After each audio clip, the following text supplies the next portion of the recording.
What's good, everybody? How you doing? It's your boy Astro coming at you again with another Ask Astro. That's right. And we have some people that we have to continue on doing their charts because you did submit your Cash App and your information and what have you. So we're gonna honor that. Okay. Yes. So how y'all been? How y'all doing? Y'all doing good? Excellent day. All right, I have quite a few to go over. I just want to make sure I get the names right so I can look at your stuff. And if you're here with me, just forgive me for my tardiness. I had to handle some business. I had to do some things. Okay.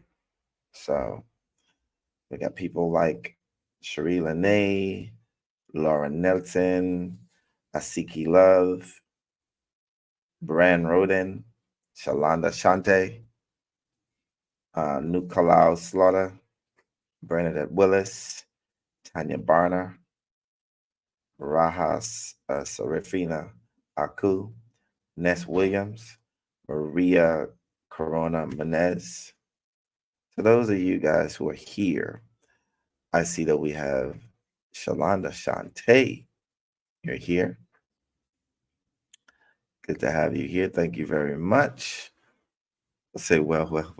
Glad to be here. Um, hey Jerry, what's going on? Tate, and we got Nita B. What's going on? Keisha McClendon. Mariana, nice to have y'all here. Truly appreciate you guys. All right. For being here. So Shalana, I see that you are here. We almost had your name. I almost misspelled your name. All right, so we're gonna continue on with our Ask Astro questions. And for those who are not really shy, you know what to do. You can come on, speak with me, talk to me. Whilst we go over your chart, I like really talking with you. It gives me a sort of a better understanding of what you want to know and what you got up. All right. So I'm gonna look for your chart. If I have looked at your chart before, let me make sure that I have your chart, Miss Shalonda. Shalonda. So let me check to see if I have it. And if I have it, then we're gonna go from there. I have about 20 different Shalondas. So I just want to make sure I got the right one.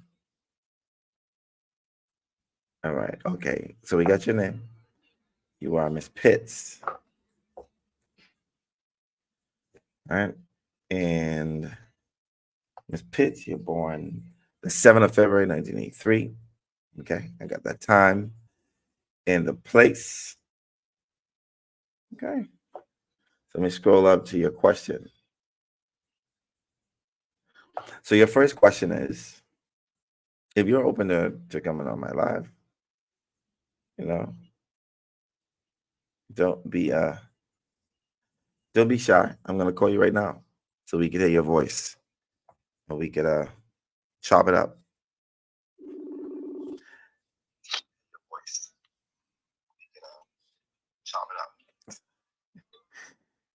Hello.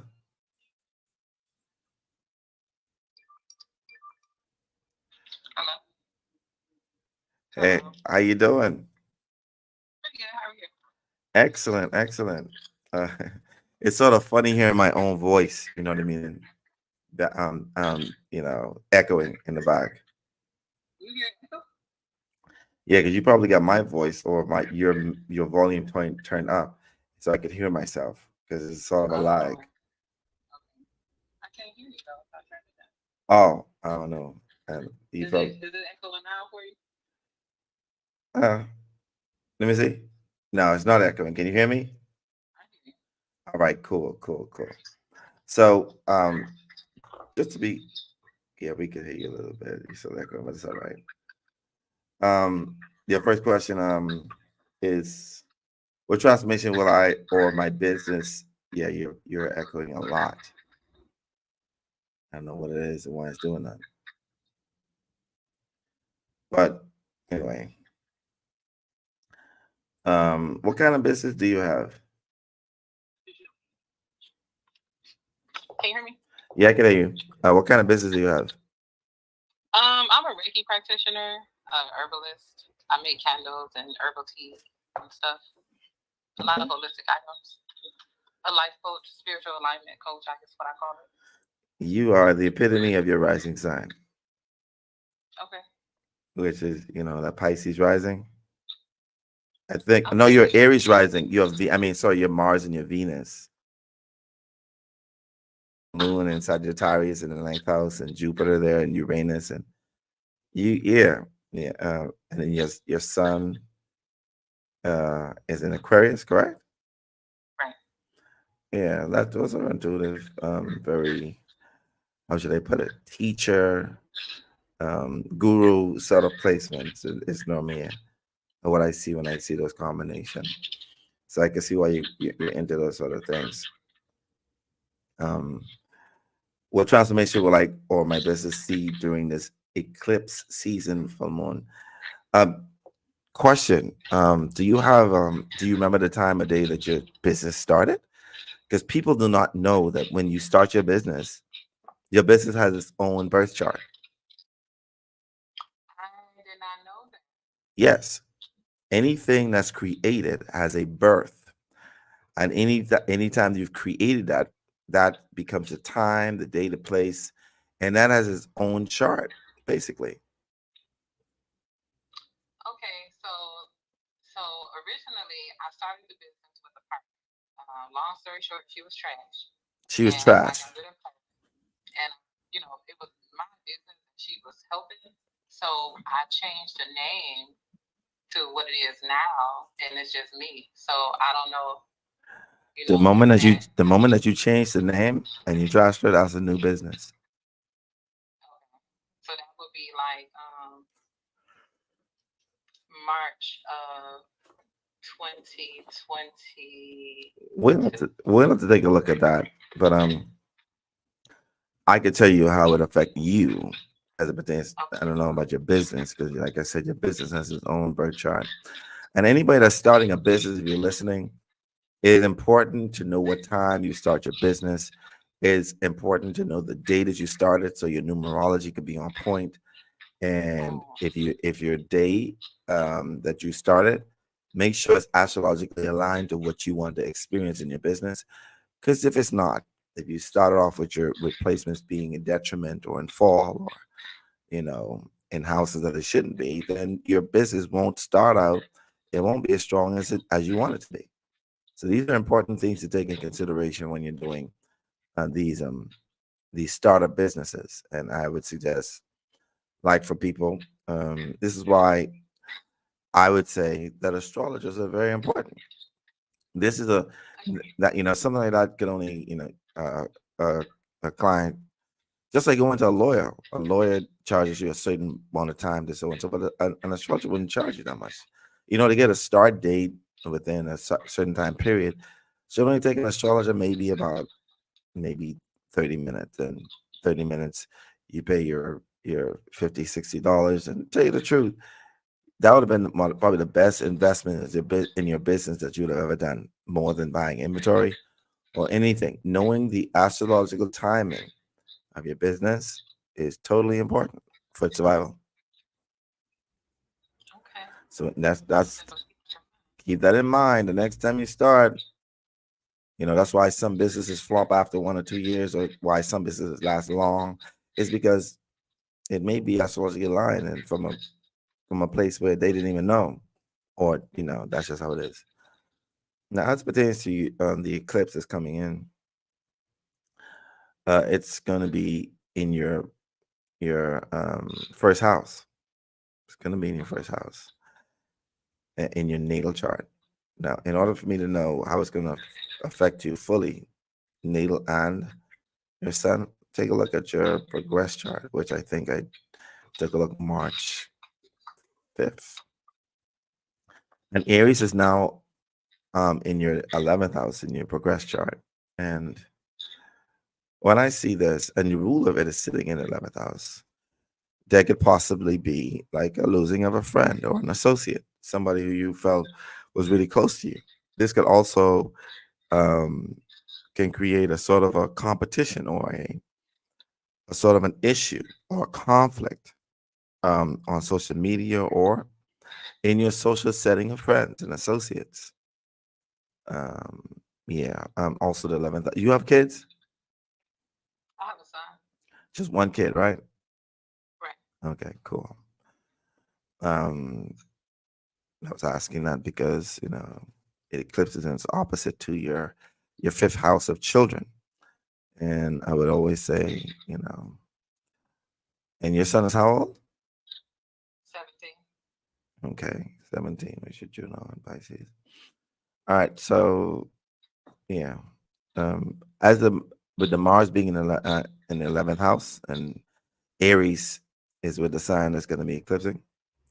The lunar return is going to be eclipsing. I would say that this is a moment for you that that to expect a sort of a conflict or an argument or a rift between a friend or associate that you know. I don't see it affecting you too strongly, like as if it's gonna, cause a big problem because the ruler of Aries is sitting in its own sign.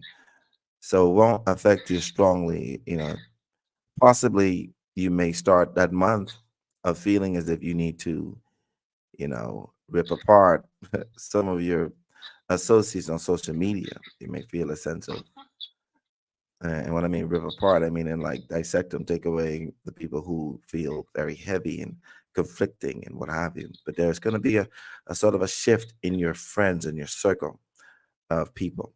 That's how this eclipse is going to affect you. It's going to be a big, Okay. a real shift, but it won't be, like how it affected most people because your Mars is domicile. It's in its own sign. The second question, which is, what will it be most known for? What I be most known for in this lifetime? And based upon the fact that you have your ascendant ruler of your ascendant. Well, this is your progress chart. Let's look at your natal chart. So, yeah, so your natal chart. Wherever the ruling planet is, whatever sign it's sitting in, and the house is sitting in, if your chart ruler, whatever house and sign is sitting in, and the connection is sitting in, is what you're going to be known for the most. Okay, it's what you're going to be known for the most. Also, wherever your sun is, opposite to it is your earth. And wherever your earth is like your earthly purpose, is what you're going to be also known for. And the fact that your earth is in the sign of Leo and it's, opposite to your sun. So it's going to be 18 degrees in the sign of Leo, and Leo is ruled by the sun, which is in Aquarius. So your earthly thing is you're going to be known for being very, different, eccentric, and unique. Your talents and skills will be, how should I put it? You'll be known to be like a teacher, a guru, or of some sort. This is what you're going to be known for. How I know that is because when the earth, which is like your earthly purpose, the rule of it, the rule of Leo is the sun. Your sun is in Aquarius. Aquarius is ruled by Uranus. And Uranus is conjunct Jupiter, the guru. All right. And Jupiter is sitting in its own sign and is in the sign of the ninth house. So what I see is that you're going to be known for being somebody who's very talented, very gifted, because of the earth being in the fifth house, a leader of some sort. That's the reason why I said that. And with the sun being in Aquarius, meaning eccentric, unique, different, somebody who is intuitive and who connects with a lot of people. And your Uranus is conjunct Jupiter, and the sun is Sagittarius in the ninth house, a sort of a teacher, a guide, a spiritual revolutionary person. Also, your ascendant ruler, your ascendant is in Aries, and the planet Mars is your ascendant ruler, and it's sitting in Pisces in the 12th house. And Pisces rules spirituality. It rules, martyrdom, sacrificing oneself for the collective or for a particular person. And it's in the 12th house, which represents like past lives, represents the collective unconscious. So and plus it always rules psychic abilities, dreams and visions. You're going to be known for having the ability to, you know, be what we consider a spiritual person, somebody who sacrifices herself for the collective and not just for herself. All right. Your MC, which is also connected to what you're going to be known for, is in Capricorn, and that's business. All right. Period. You're going to be known about your business. Your MC is in Capricorn, is ruled by Saturn. Your Saturn's in Scorpio, and that's sitting in the 8th house. So you're going to also be known for your esoteric knowledge. You're going to be known for being a witch, basically, that Scorpio energy, the rule of your MC sitting in the 8th house. You're going to be known to be people who have transformed. Also, things dealing with beyond life, meaning death or anything that's esoteric in nature, is also what you're going to be known for. So you're multifaceted in a few things that you're going to be known for. Okay. All right. And your last one. Sorry, because I have to look at your questions so you can't see me. What is my purpose in this person's life? Mostly the purpose of this connection, period. How long will this connection potentially last?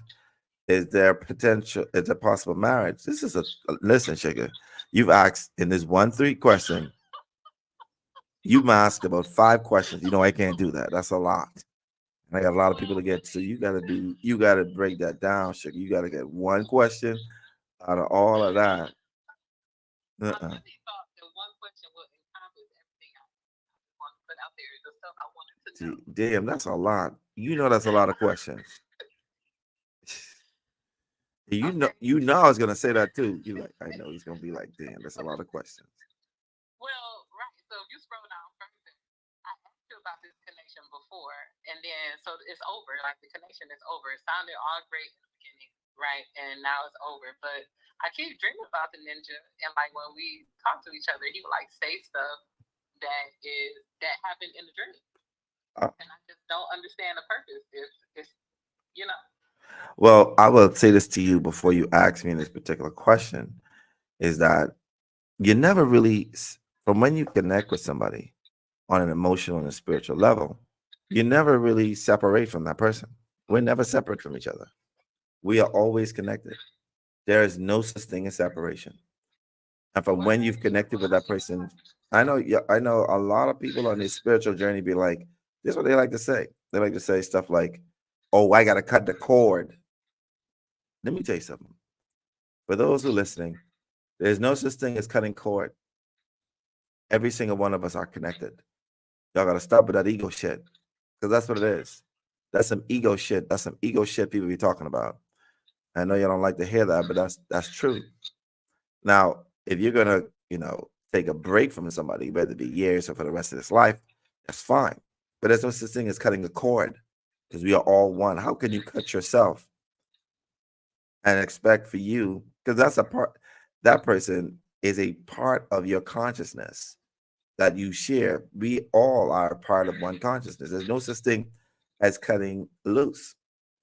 So there's something that needs to be talked about. And then you're psychic, sugar. Like, you're gonna have a dream about a particular person. That don't mean that y'all supposed to stay together. It just means that you have a message for them. People think that when you end something, you're supposed to stop talking to the person or stop being friendly or stop, that person need to be in your life. That's absolutely incorrect. And you should know better than that. You may think they're dead to you. That's that's an illusion.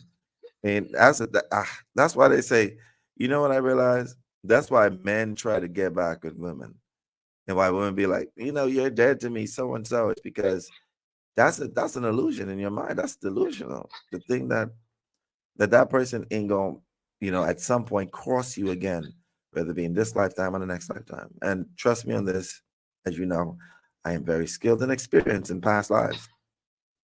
And when I tell you that you ain't gonna never be separate from somebody unless you have a stoic way of releasing any emotions. And if you've really released, then you don't have no need to cut off anybody if you've already released it. People be like, I cut it off and I release it. That's a fucking lie. And you know it. But yeah, Okay. like I said, yeah, if y'all have ended, that's fine. If y'all decide on getting back together, that's also fine too. I know somebody told me that the only thing that goes backwards is a crab. It's the only thing that walks backwards, you know. But it is what it is. To answer your question about y'all ended it, and you're wondering if you are supposed to get back with the guy. What are you trying to figure out?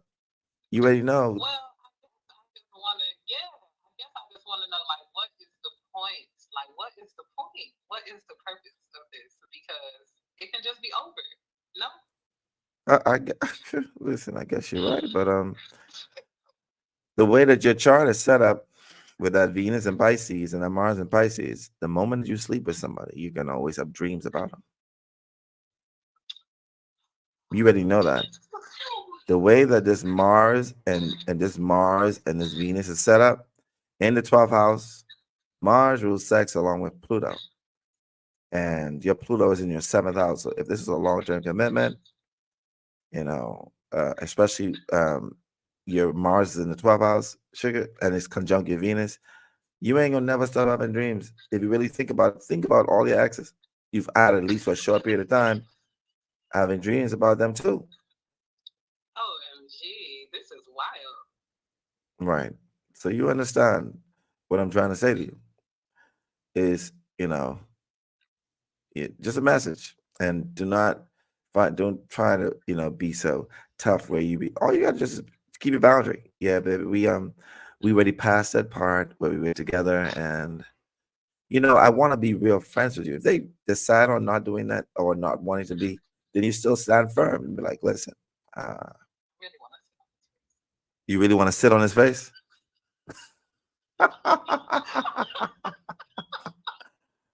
You're something else. You're like, I just want to sit on his face.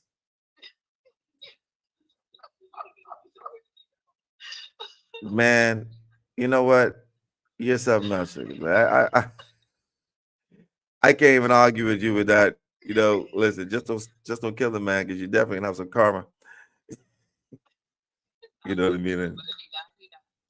Yeah, that's fine. But you good. You good. Like I said, you're gonna always have dreams about these people, because you're intuitive, you're psychic, you have that ability to feel, all right, what they're going through, and it's gonna come real clear and vivid for you. All right. Yeah, and if you're gonna sit in the man's face, then do your thing, sugar. Do your thing.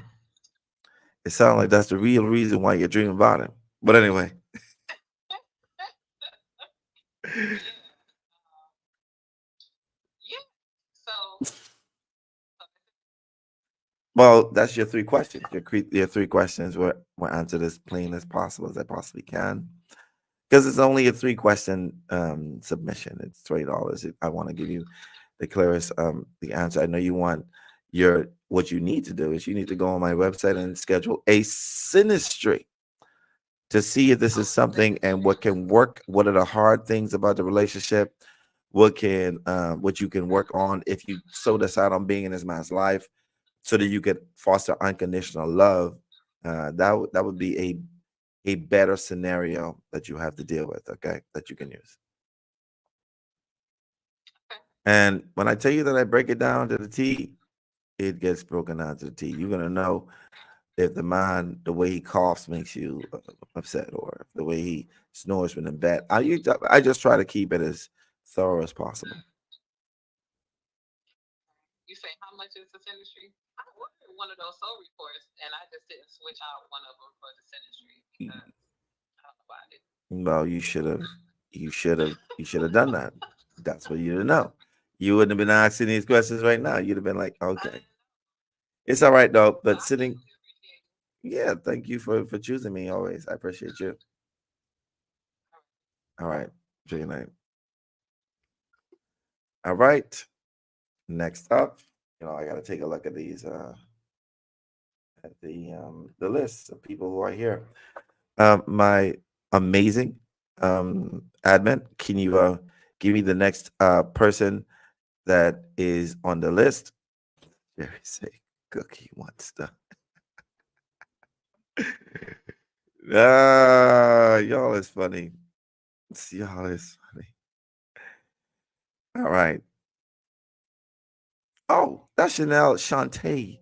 Miss Raha. All right, Raha, I got you. I see that you're on. Let me take a look. Let me find your questions. So the question is, let me look for your chart so we can be on the same accord. SH.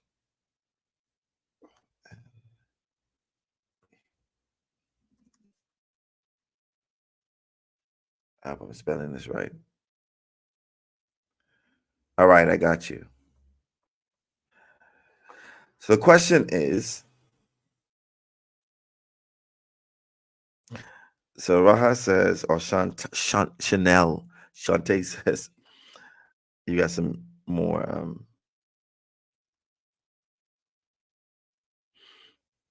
Okay. Will my partner ever do the work for his healing, meaning therapy? Can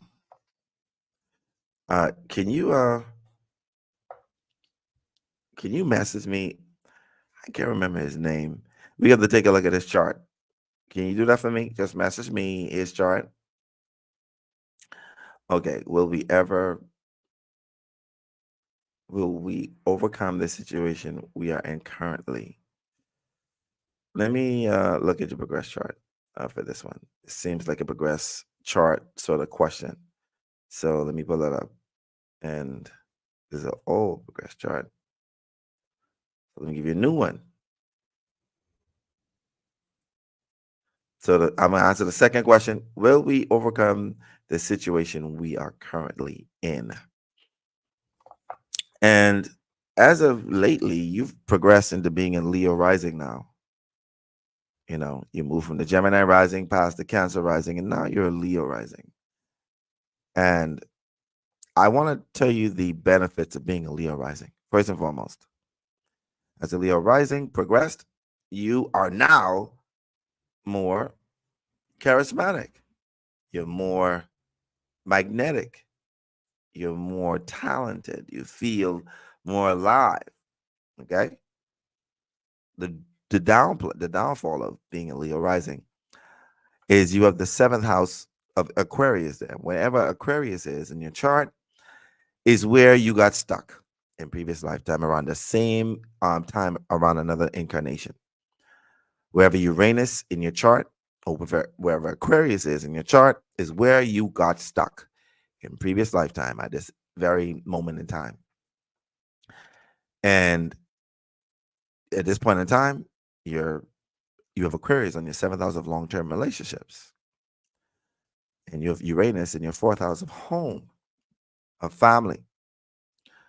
And whenever I see, but your Venus is there, as you can see, you have Sappho there, you have Venus there, Pallas Athena there, but it normally represents a non-traditional relationship. I think I told you this before. If you try to really, really make your relationship traditional, you're not going to end up with each other for a very long time. It may last between a period of 5 to 7 years, and that's it. But if you non-traditionalize your relationship, then, let's talk about his healing, all right? Or health-wise, when it comes to, you say, his healing. And I think you mean in a spiritual way.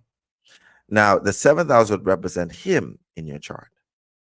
And that would mean that I have to count 5 houses down, which would be the six house, 5 houses down from the seventh house, which would be like his sixth house in your chart, which would be 1, 2, 3, 4, 5, 6. That would be the 12th house of Cancer. As you can see, your Juno is there. And your Cancer is ruled by the moon. And the moon is sitting in the second house, which would be like the 78th house for him. And what I see is that something really serious has to happen. He's going to take his healing or whatever therapy that is, because that nurturing sign of Cancer is like, I got to, nurture myself. However, the moon being in Virgo, which would be like in the 8th house for him, would take a transformation. There has to be something that happens. He's going to be shaken up. And the reason why I say that is because there's Mars there, there's Jupiter there, and there's North Node there. Dark Moon, Lilith, Moon, and Saturn. So there's going to be something that shakes him up again, that causes him to say, you know what? I think I need to take this seriously. So I see that happening. I see him, doing the work to maintain. For his healing. I see it happening. Will y'all overcome the situation that we are in? You didn't say what it is. You can't be that vague with me. I don't know what situation that you're in. You'd have make me have to dig, and then that's too long for me to dig in this chart and your chart. So even if you don't want me to say what it is, I think you need to text it so that I can just tell you if it is. I think that would be much more clear. We could work with that. You understand what I'm saying? You gotta be a little bit more vulnerable with me, Rahul. Can't be, shooting me some bricks. You gotta be a little bit more detailed for me, because I don't know what the situation you guys are in.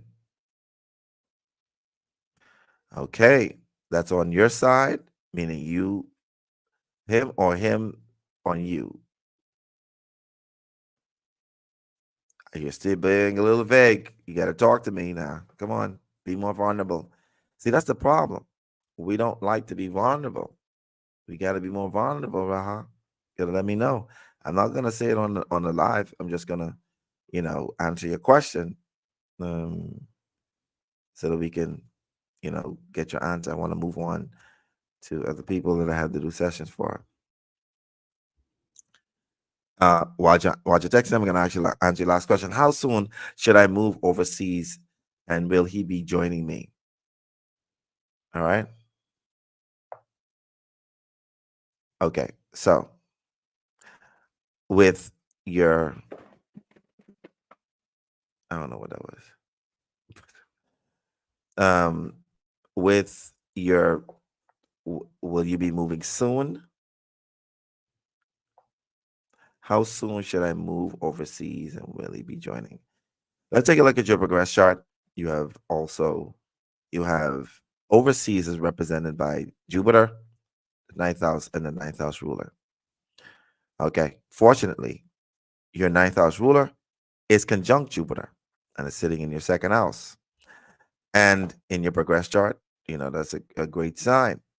It's progress, it's conjunct, which means that any movement to a foreign place, because it's sitting in the second house of money, assets, and finances, will do you well. You see, Virgo is also ruled by Chiron, and your Chiron is conjunct Vesta, which represents your sacred work, what you came in to do. Just want you to see commitment to work, using work as compensation, dedication to accomplishment of goals, emotional distancing, hard work, and career demands. It really means the sacred work that you have. And because your Chiron, the ruler of your second house, is conjunct that, this means that it brings about finances, because it's sitting inside Taurus, and Taurus rules money, assets. In your 10th house rules career, and Vesta ruling sacred work.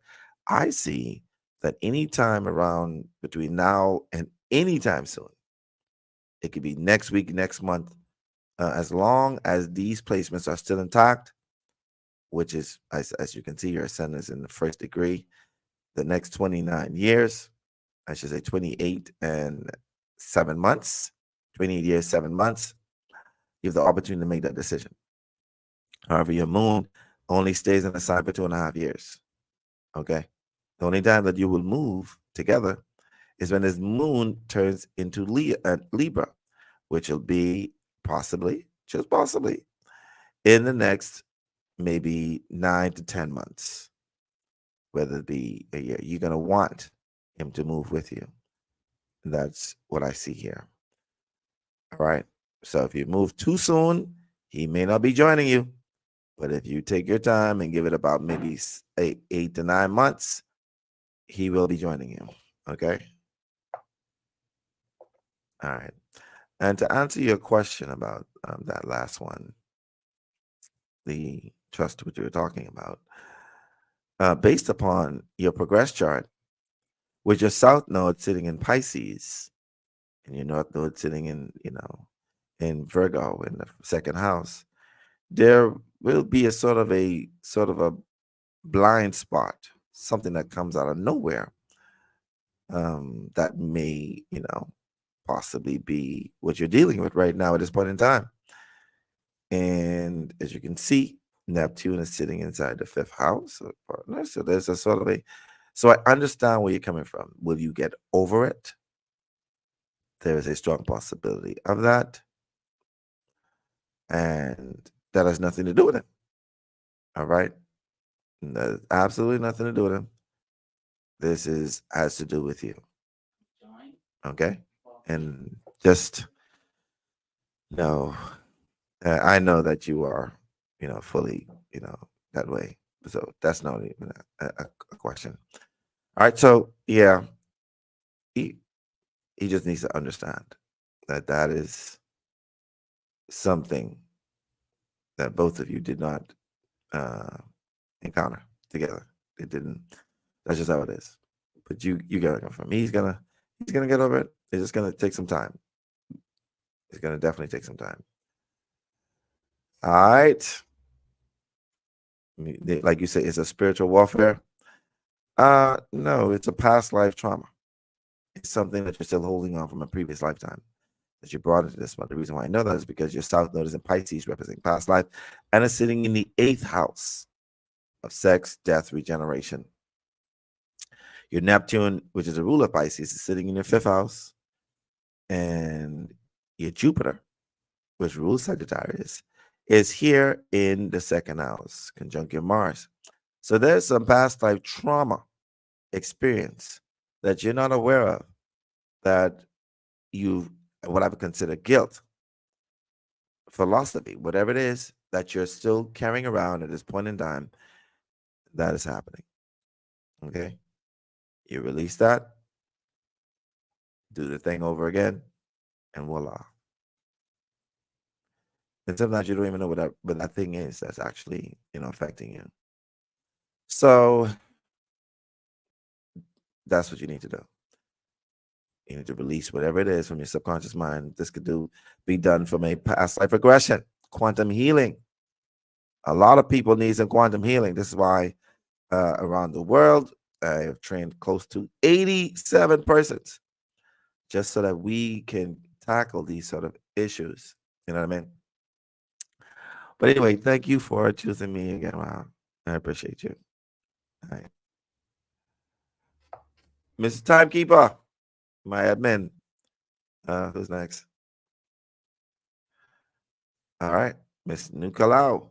All right, Miss Nukalau.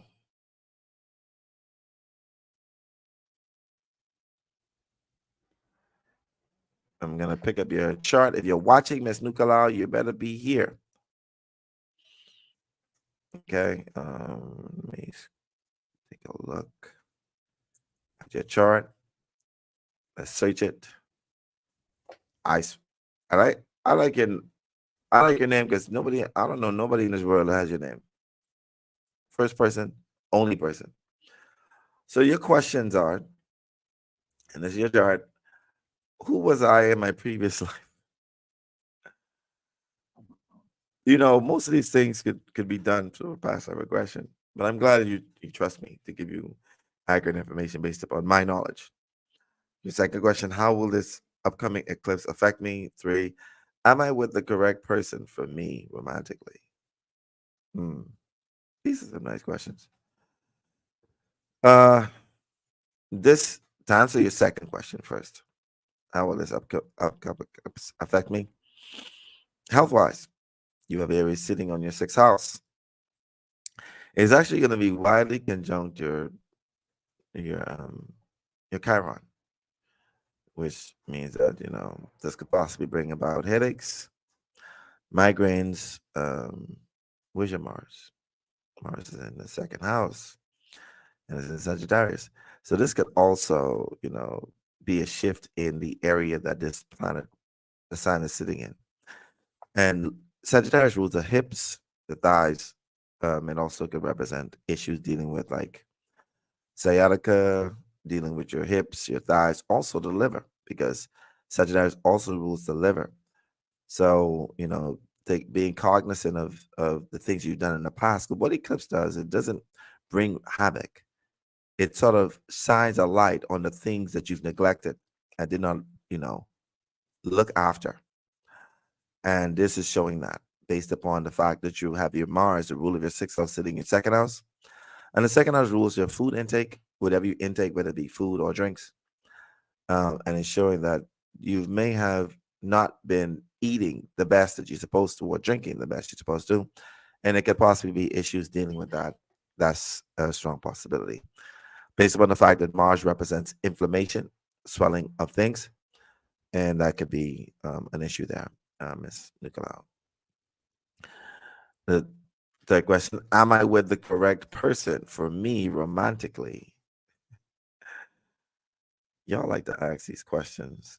I don't really get it, but I can answer it anyway. I feel like everybody that you are with is for you. All right. It's just that our minds cannot comprehend the events that take place in our lives that doesn't go smooth. But anyway, am I with the correct person romantically? Let's take a look at your progress chart. And this is my predictive method that I like to. There are many other methods, but I use this. I could use the perfection, and also different other things. But I use this because I want to. It's simplified for you guys, so you can understand and you can follow me.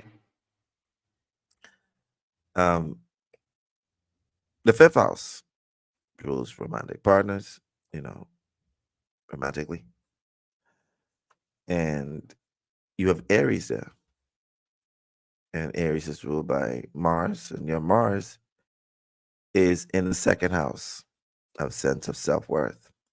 Is in the sign of Capricorn, which rules mature, responsible. It also rules like limiting. And Capricorn is ruled by Saturn, and Saturn rules karma. Your Saturn is sitting in your seventh house. It's conjunct your descendant. So this is a direct line to your long-term relationship. The rule of the fifth is sitting in the second, sitting in the sign of Capricorn, ruled by Saturn, and that ruler is conjunct descendant. So, and then Gemini is ruled by Mercury, and Mercury is in Pisces, and it could go looping just like that. But what I see, based upon what I'm looking at, is this person is here to bring you a sense of healing. Things that you are supposed to deal with. In a more indirect way, he makes you more responsible. And also you help him to grow and become more mature at this point in time. When Saturn is conjunct the descendant and you're with somebody, this is a long-term commitment. This is something that you may not just release right now. And whenever I see this connection, because Saturn in the seventh house, it's what they call accidentally, right?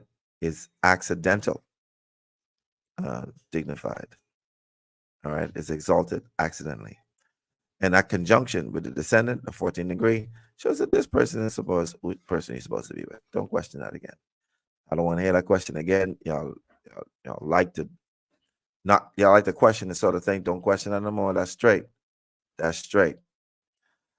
As it pertains to your past life, 12 house ruler, some your moon is the collective of the past life, and so it's the south node, and with your sun also shining light on that. Thank you. Thanks. Your 12th house ruler is sitting in the sign of Libra. It's conjunct your MC. All right. What I see based upon this, sitting in 11th house, what should you know? In Sagittarius, for somebody of a different country, different culture, 21 degrees, the 3. It's connected to Europe. Jupiter is also in Aquarius. So, based upon this chart, you are the partner or the marriage partner of a dignitary, somebody who was a teacher, a philosopher, but a philosopher who helped people to he helped to revolutionize. So he was somewhat of a revolutionist. Based upon this, that's what happened.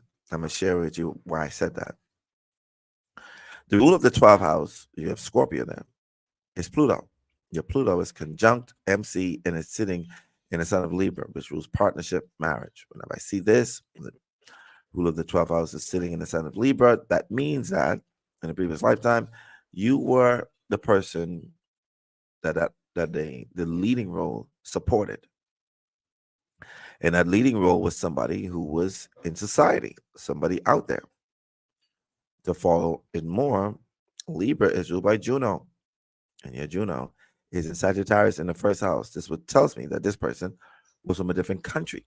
You know, when I did the numerology and I add it up, I get the number 3, which to me is Europe. And when I see Sagittarius, Sagittarius ruled by Jupiter, and Jupiter's in Capricorn, which I'm sorry, Jupiter's in Aquarius in the third house, which means that this person was a revolutionist, somebody who taught, somebody who stuck up for people, who spoke for people. If you follow it back to Aquarius, Aquarius is ruled by Uranus, and the Uranus is in Libra back in the 11th house, meaning that this man was also to some degree, a politician. So you were the wife, the partner of a very famous revolutionist who stuck up for the people. The reason why I said it is because the 11th house rules the masses, and who had a sort of a connection emotionally to these people. That's who you were. I'm not going to say the name of who that person is because, just know you got to do a passive regression to figure that out. So that answers all 3 of your questions. Thank you for choosing me to help guide you in this lifetime. Truly appreciate that. Next up,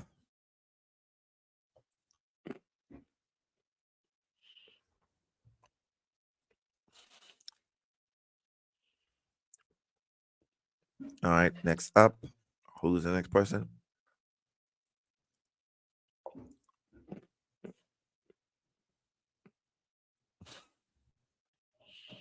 If these people are here, then they can let me know because I don't see them. I want everybody to say that they ain't here. Cherie Lene is here. We say Tanya Barner is here. I don't see her.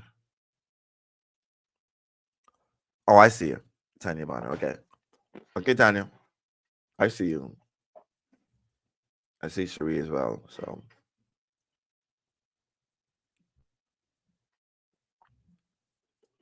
okay, so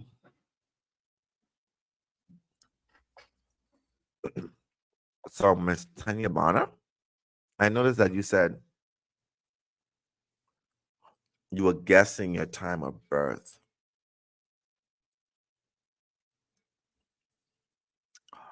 And you say you guess is 8/23. a.m. and then you say, I just know I was born at night. That's not enough for me to go by. And I don't want to give you inaccurate information. You may have to do a time rectification with me. I can hold that $20 because my time rectification is $85. I sit with you for 45 minutes. And what we do is we rectify your time of birth based upon experiences, your physical body, and events that take place in your life. So you may need to book a time rectification because I don't want to give you no false information. Okay, so that would only have you to. So I could send you back your 20, and you could book a time rectification with me where we work out your time of birth. All right, that's $85. It's on my website, astro-einstein.com. Cherie Lene, because I don't want to give you no inaccurate information. I'm not doing that, not just for your money. So I'm gonna give you that, saying that $20 back, and just book yourself an time rectification, and we'll go with that. All right, so I'm gonna look for Cherie. Cherie, did I spell this right? All right, I got you. So Cherie Lene, we're gonna put up your chart. Hope you don't mind. Have I done your chart before? Let me double check and see, because you may be here.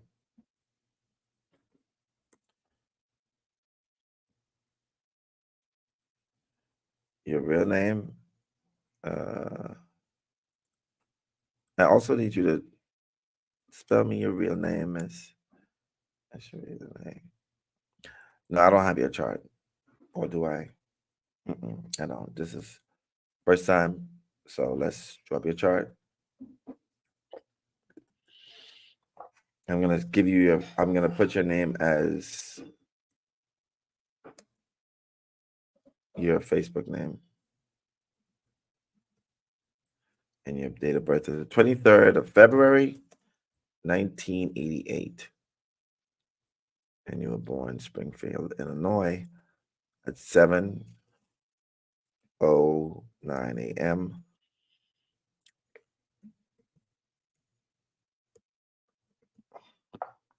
Springfield, Illinois. So let's go. So your question is relationships. What can I feel a connection with? Why can't I feel a connection with anyone? Should I be with a man or woman, or maybe both? Whoa. That's a good one. I like that. Let's get it. Let's get it. Let's get it. Why can't I feel anything, any connection with anyone? Should I be with a man or a woman? I like your directness. Your chart shows that your ascendant is in Pisces. Your sun is in Pisces. But when it comes to empathy, the crazy part about Pisces rising is that y'all have Aquarius sitting on your 12th house. So even though your physical body is a conduit of psychic information, feeling connection to everyone or everything is connected to the 12th house. So this is what happens with most Pisces rising. Y'all don't feel a connection to most people unless your Uranus is sitting in a strong sign. Now, another thing about your rising sign, most Pisces rising, if you have Neptune in the sign of Capricorn and it's sitting in the same placement here in the 11th house of the masses, you're not going to feel a sort of connection to most people. Period. This placement here, most Pisces, like I said, most Pisces rising, because you're so a conduit for physical, like empathy. Your physical body is a conduit of psychic information. Your connection to people, most Pisces rising, especially with Aquarius there, and especially when Uranus is conjunct your Saturn. When the rule of your 12th house is conjunct your Saturn, there is a sort of a disconnect. And your Saturn is 00 degrees, 45 minutes, and your Uranus, which is the ruler of Aquarius, is conjunct. There is a sort of a disconnect, a feeling of restriction, feeling of being limited to who you feel connected to. Okay? That's a sort of a reasoning behind that. All right?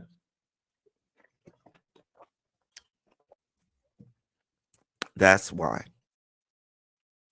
Because it is 12 hours. They don't really tell you that.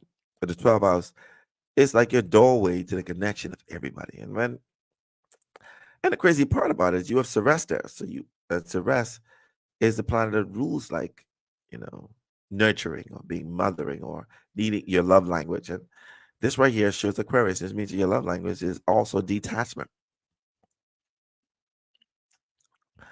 Now, should you be with a man or woman? First and foremost, woman, lady, let me tell you something. As it pertains to physical orgasms, it takes you a longer time to have them. You don't have them like regular people. And there's a reason why. I'll share that reason with you. First and foremost, okay, you have your Mars exactly conjunct Saturn, exactly conjunct Uranus. So there's a sort of a disconnect when experiencing the peak of an orgasm. Okay, this right here, because Mars so Mars is a planet rules like that explosion, just to let you know. And when it's conjunct, sorry, Mars here, and when it's conjunct a planet like Saturn that restricts and is sitting in the sign of Capricorn, you need a person to be able to stand the test of time with you in bed.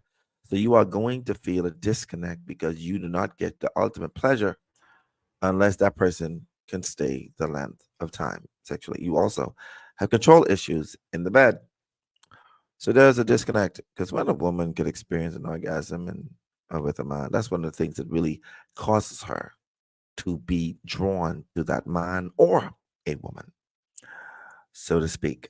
Your chart is showing that there may be a disconnect with releasing control. This right here, Mars conjunct Saturn, that's a power struggle. Okay.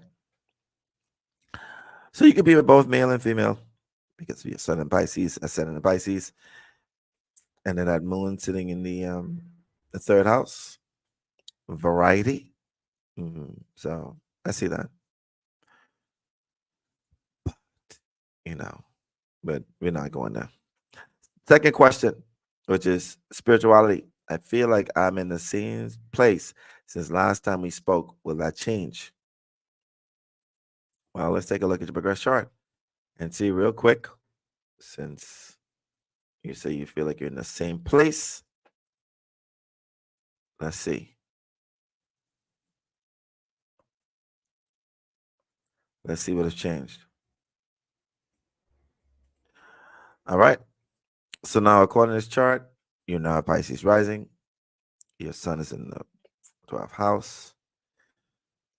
It's not in the first anymore, it's in the 12th.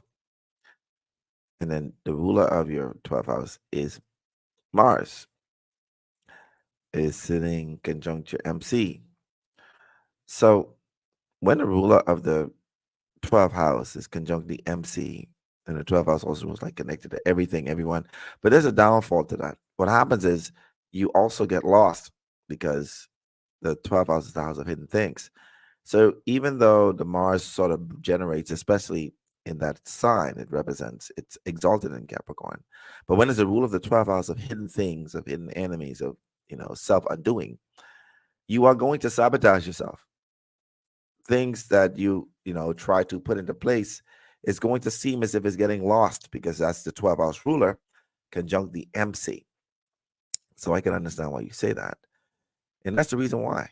You there's an illusion in your mind. You may have an ideal of where you're supposed to be, and you may be setting standards for yourself that go against what the soul wants, as opposed to what the ego wants. And that's why you're experiencing that based upon this. I say that because sign of Capricorn rules ego. It rules putting yourself out there. Right. And when the ruler of the 12th house is sitting in the ninth house and is in Capricorn, that shows me that you're putting your ego and what you think you need to be doing or saying or whatever it is before your soul. And you need to have some introspection when it comes to that. Third question: are there any other gifts that I have that I've been unable to activate? How do I activate them? I don't know what you've activated. I don't know how much gifts you have. However, natal chart, your gifts is you are a physical conduit of information. You are a physical empath, which means that anything and anyone that's going through a particular thing, once you are around it physically, you will feel it. It will come off as if it is yours. Another thing that you have is the ability to draw authority in circumstances wherever you are. You are a natural leader based upon the fact that you have Uranus, Saturn, and Mars conjunct each other in the 11th house, which means that you have the ability to bring people together for a particular thing. You have the ability to organize people for that matter. Pluto in the ninth house, you have the gift of prophetic or prophesying gloom or doom, things that could happen to people, like death or transformation that may happen in their lives. That's another thing that you have. Another thing that you have is the ability to want to learn everything, to understand everything, the gift of knowledge. All right. And with this right here in Aries, the gift of bravery, being able to stand in the front of people and do things that you need to do in order to move forward. All right. You also have the gift of attracting wealth based upon your ambition. Thank you very much for choosing me to help guide you in this lifetime. I have to move on to the next. All right. Next up is Bren. All right, Bren, let me get to your chart.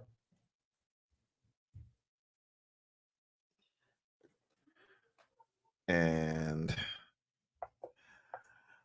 let me pull up your chart. I got your chart here someplace, I think.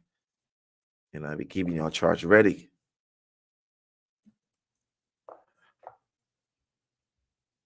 All right, so we got your chart. And the first question is, how will I be affected by the solar eclipse?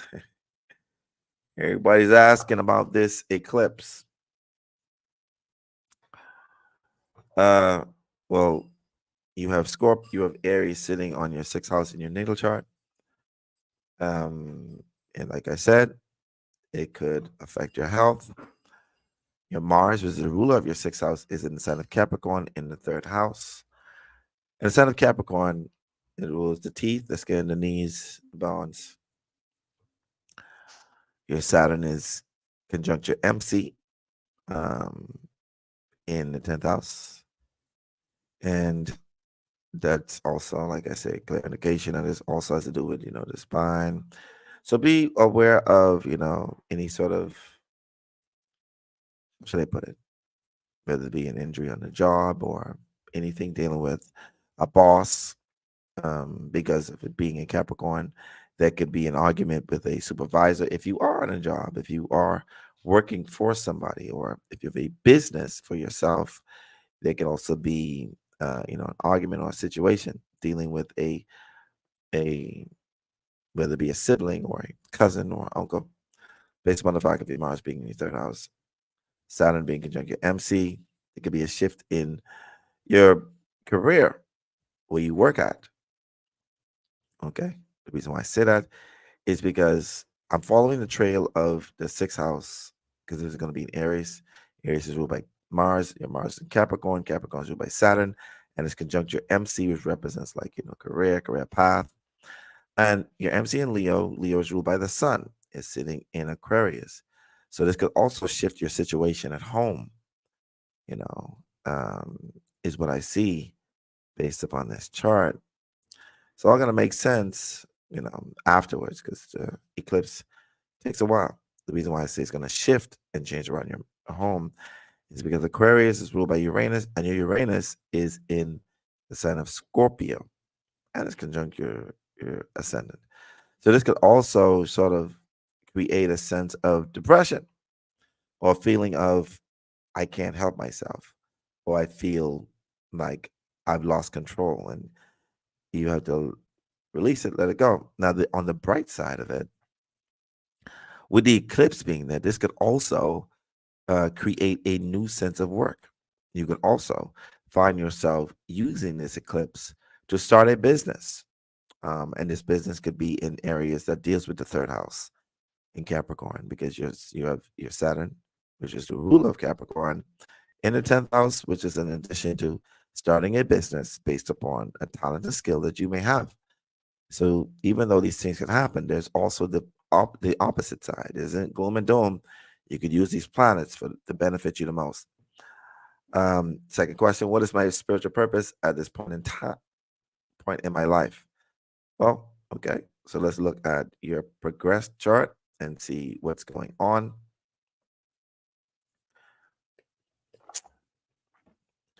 So your spiritual purpose, based upon your North Node, sitting in the 11th house, and yeah, and your Juno being in Scorpio in the 29th degree, 53 minutes. Your spiritual purpose in this lifetime is to help your friends and associates change, shift consciously and spiritually. Your purpose in this lifetime at this point in time is to be a beacon of or a bridge, because of the sign Libra, to bring people together in some degree, but to help them to get over traumatic issues that they may be facing or faced that is still affecting them at this point in time. All right.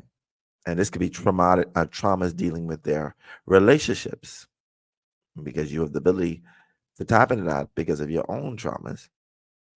You're able to share and help them to get over this particular thing, relationship wise, that they're dealing with. That's what you're here to do at this point in time. I say that because when the ruler, your North Node representing like your spiritual purpose, is right here in the sign of Libra, in the 11th house that rules friends and associates, social media, connecting with, multiple people, not in a sexual way, but like, connecting with them as in friends and associates. Libra is ruled by Juno, and your Juno is in Scorpio in the 12th house of the collective unconscious, of hidden things, and Scorpio representing, the toxicity, representing transformation, sex, death, regeneration, things ending and something beginning. And with this here, it tells me that is, what you're going to do at this point in time. Question number 3: what state or type of place would be better suited for greater opportunity? Great question. Let me take a look real quick. Let me just pull up the ACG map so you can be able to see. And let me stop sharing and then share again so you can see what I'm looking at. And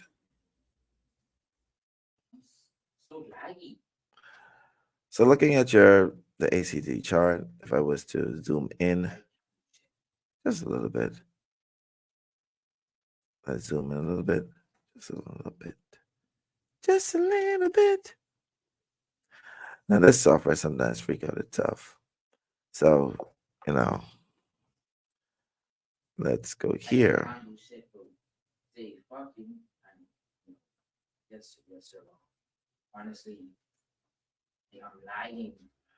All right. So let me zoom in a little bit more so you can be able to see. If you're talking about places in the United States, or if you're talking about places in the world, let me zoom out. Let me take a look to see where your lines are. And the sun, as you can see, the sun line represents, your talent, your skills, your gifts. You also have Venus line running through Alaska. Your Pluto line, transformation. Now, wherever Jupiter line is where you will experience sort of like expansion, growth. And I think that's the question you ask. Greater opportunities is represented by this planet. And when I zoom in around here at this Jupiter line, as you can see, it runs to the Caribbean. And I see it through Costa Rica, through Guatemala, through Cuba, the Bahamas, coming around to India, Bangladesh, is what I see based upon opportunities for you. This Jupiter line also runs through Asia, as you can see, Asia Minor, and running through the USSR, which is a pretty cold place. And those are places for opportunity for you based upon that. Now, if you want to in-depth reading of that, we're gonna need for you to schedule a relocation chart. Okay. And let me see if I can get back to my window because that one is taking a little while to.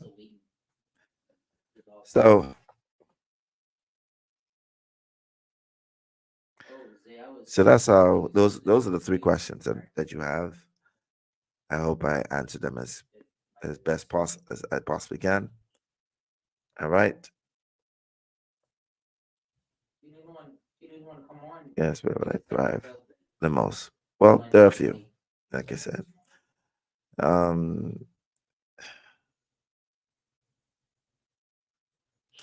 right, so that's what I see. No problem. Next up, Asiki. All right, Asiki, I see you. Asiki.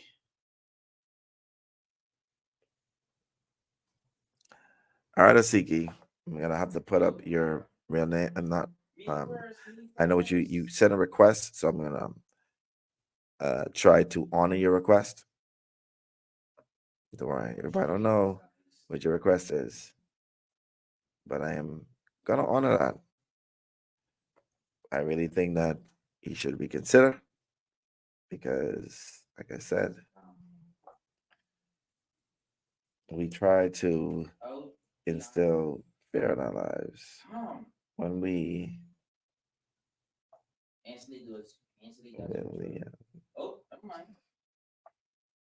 and we were born the January 19 along. And you were born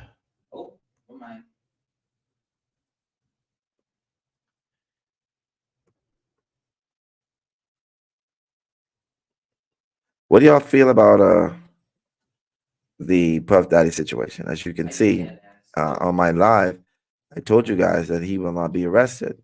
I say he won't spend any time in jail at first. I say it's inevitable, but he will evade. I don't know if you're who's here who watched on my live. Oh, so I can go ahead and put it. Okay, pretty good. Appreciate you. I told y'all. I said the man will literally he gonna. I said he's gonna escape.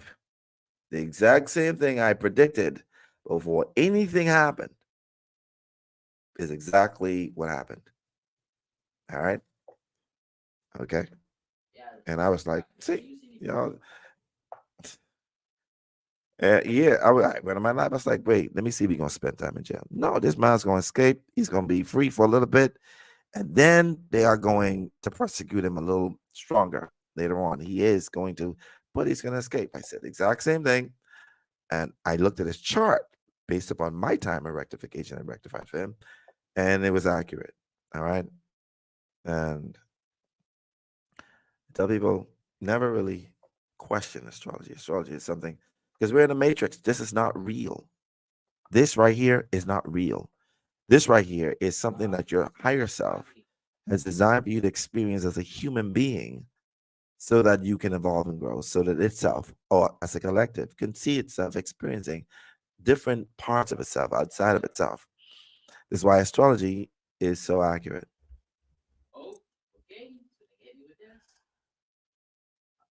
All right, so tell you 3 things that you need to know about yourself. Okay, I can do that. Let me get at it. Okay, so I notice that you. Okay, so this is why you're so private. I understand. You don't trust people. Your Pluto is sitting in the 12th house. Let me tell you something about, especially inside the sign of Sagittarius. When the ruler of your 12th house is sitting in your first house, you bring past life trauma to this lifetime. You're still wearing it. You're still experiencing the mistrust of people. And I always suggest people who have Pluto in the 12th house to do a number of past life regressions because you have an accumulation of past life trauma that you're still wearing in this lifetime.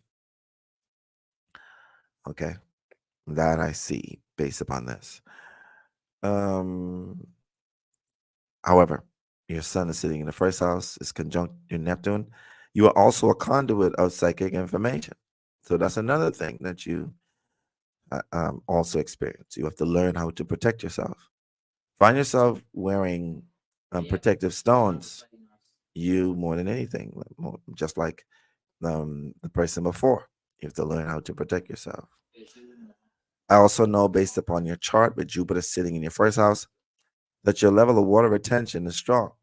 The more water you drink, the more you consume, the more food you eat, the more harder it is for you to release the fat cells out of your body. The strangest part about it is it takes its own transformation because you have Uranus sitting in the first house, which means that you can go from being completely thick to losing weight to being thick again to losing weight, being thick again, based upon your not understanding that this is how your body goes. All right. I say the water retention because anybody that has Neptune, which is the signifier of the ocean or the sea or water, is conjunct your sun and sitting in your first house. So there could be a lot of ups and downs with your body weight based upon water retention. Uh, Mars and Mercury and Venus in your third house. If I was you, I would really use this energy to bring light to myself and to yourself. Whenever Aquarius is sitting on your second house, first and foremost, it is where you're going to go through the most change, wherever Aquarius is or wherever Uranus is. Your Uranus is in your first house. That's why your body's going to go through all kind of transformation. And you have Aquarius on your second house, which rules money, assets, finances, your sense of self-worth. I want to say that your sense of self-worth has nothing to do with how you look physically.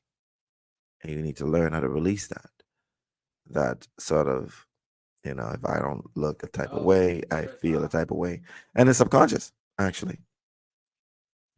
However, when Aquarius is sitting in your second house, in order for your money to be stable, you have to use the internet, social media, connecting with people, inventions, um, you know, humanitarian efforts like, start up something to help other people is how you are going to continue to, create money, even after it dwindles for a little bit and has its up and downs, is ebbs and waning. You have to use those modalities in order for you to continue. And because your Uranus is sitting in first house, representing your physical self, and Capricorn, which represents business, means that you are the business. You are the business. Putting yourself more out there and using yourself as a staple point, a staple. all right, to draw that money. And using the internet and connecting with more people is what you need to do. Now, I noticed that the picture you sent me, you just had a baby boy, and I'm going to give you a little preview into your life now because of your natal chart. So let me look at your progress chart and tell you what to expect. You get pregnant again, you're going to have twins. You get pregnant again, you're going to have some twins. One of those twins may not necessarily be have its functions like I was supposed to. One may not make it.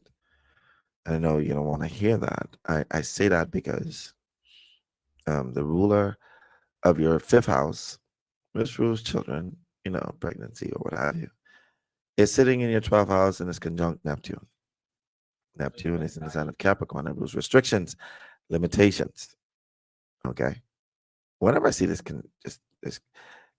conjunction where the ruler of the fifth house is sitting there, and this can create a child that could be autistic or needs special needs in order for it to function better. And this could be slight. It could be a small level of the spectrum, or it could be a big one.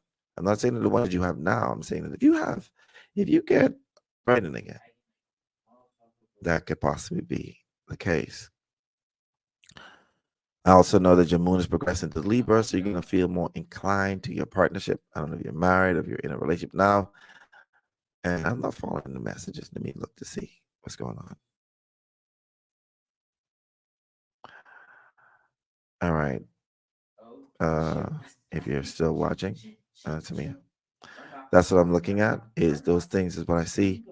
I also see that you've progressed into being an Aquarius rising, and you have Leo sitting on your seventh house. Your dark moon Lilith is there, and this means that there could be some. When the ruler of the first house is sitting in the seventh house, this means that there could be a sort of a shift on needing freedom in your partnership, and this could be your partner that may feel that way. They may feel a sense of, I want you to be my friend, or I want to be detached from you. There's no in between with that. Whenever I see this conjunction, all right, this could also mean that there could be fights, arguments, from disagreements or changes that have happened. One partner may be holding on and the other is fighting for change. I say that because the seventh house ruler is conjunct Mars. That's normally an indication of arguments or fights or discontent between the partnership.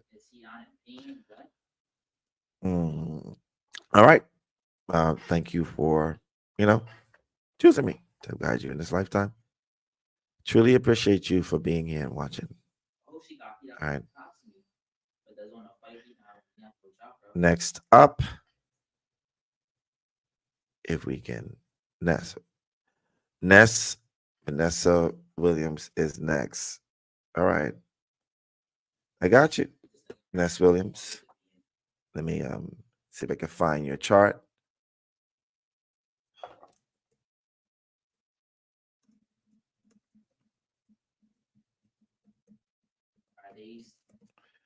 Now we have two. Uh, Ness Williams, you gave me everything. You gave me 12:32 a.m., but you didn't give me your date of birth.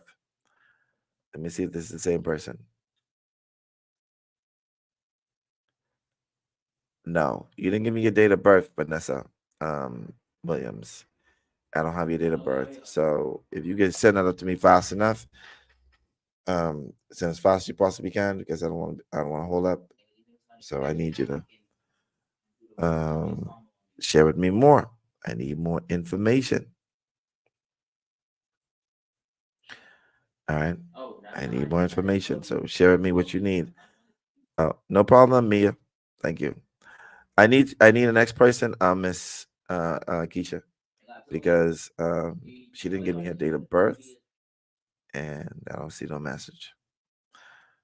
So, all right, Mala Manos. Okay, if they're not here, they're gonna feel a sense of, and I want to make sure they're here.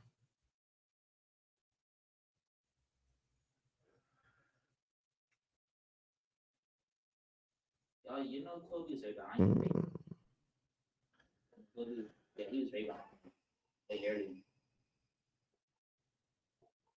All right, I see. You mean Maria Manos?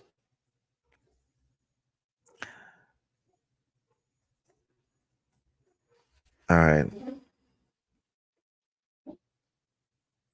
I don't think she has her stuff.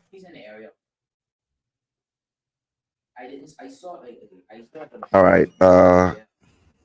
That's who? KN.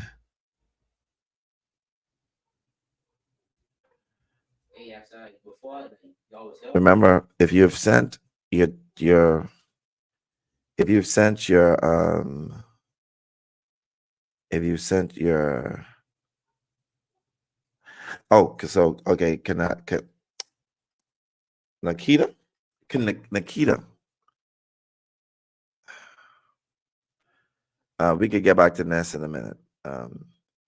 Nikita and I see Nicole Norman. Nicole Norman, if you've sent me a cash app, the $20 cash app, because this is a new them old lives are not the same. If you sent me one where I've then send me the screenshot if you send me $20, and we will get to you. I'll get you on the list. Okay. Nikita. So the question is, because I think I have your chart. Let me pull it up.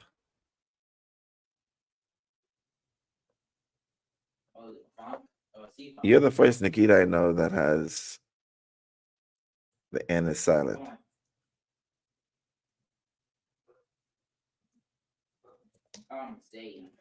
Let's see if I can, if it's here. All right. Okay.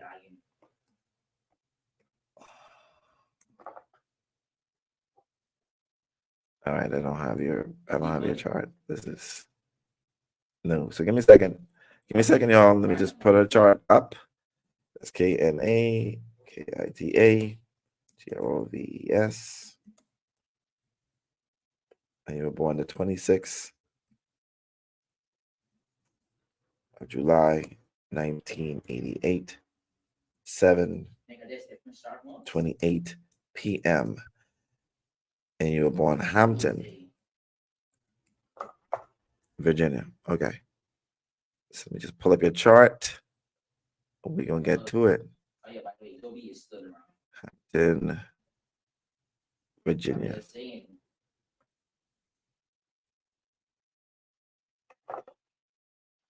All right. So the question, I don't think you question. Okay. You say just my energy has been up and down lately. Can't really explain why. Just not feeling fulfilled. Looking for some answers as to why. Also, do I have another child? Do I have another child in the near future? How does my future with finances look? Good question. So that means I have to look at your progress chart in order for me to take a look at why you're feeling the way you're feeling right now. Not feeling fulfilled. Okay. So I just want you to know that your North Node is progressed into being in your sign of Pisces in your first house. You see, when we looked at it first, your North Node was in Pisces, but it was in the second house. You were a Capricorn rising with your moon conjunct your Neptune, which makes you sort of I would say, a honorary Pisces Capricorn rising. But now, looking at this, you're now a Pisces rising, which makes you a physical conduit. And I just mentioned this just now. Whoever you are around, you are going to feel their energy. And I know it's your friends and associates because the sign of Pisces is ruled by Neptune. Now your Neptune is in the sign of Capricorn in the 11th house of friends, associates, social media, anything dealing of that nature. What I would say to you is you need to some degree, take a detox from social media for a few days and then come back and then do it simultaneously. Because according to this, you're going to feel every single thing of everybody that you even see on social media. This is the reason why, is because you have just turned into a Pisces rising. And then your North Node, which represents like a purpose, is in your first house. So, and it means that you're here to develop your psychic ability, your empathy, the ability to be a sacrificial life, giving of yourself to help the collective. This is why you don't feel fulfilled.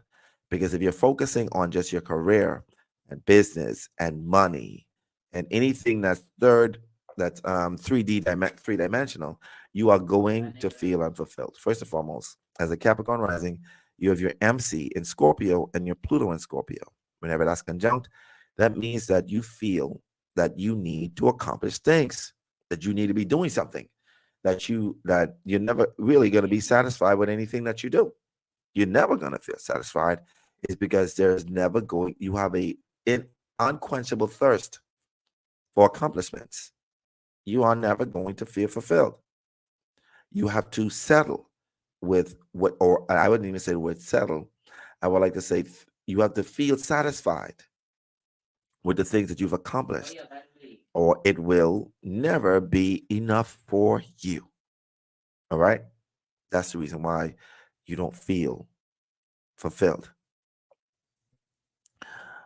And do you have another child? Is your question. All right. Let's take a look. If it's anytime soon, anytime now. Okay. Any child in the future is a possibility, because you have Cancer sitting on your fifth house and you have Venus there, and it's conjunct your Juno. So talk to me, as Miss Nikita. Are you married? Or can I? You know what? Can I call you? All right. I just want to know. Can I call you? We want to hear what you got to say. We want to talk with you. All right.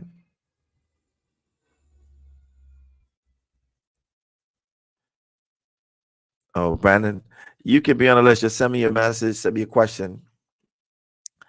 Um, um, through it the the to be on the list is $20 Cash App to Astro Einstein, and your date of birth, time of place of birth, and your 3 questions. All right. So I'm a I'm a baby, so it's loud. Okay. But I am married. Okay. Well, your chart, based upon your Venus being conjunct your your Juno, which represents like the marriage partner, it shows that if he it will be up to the partner as well. Eh, and your moon is in Taurus, and that's sort of a potent placement for the moon. Will you be able to have children? And it's showing yes. That's a definite yes here. If you do decide on going through that, it can happen. It's showing that. How does my future with finances look? Okay.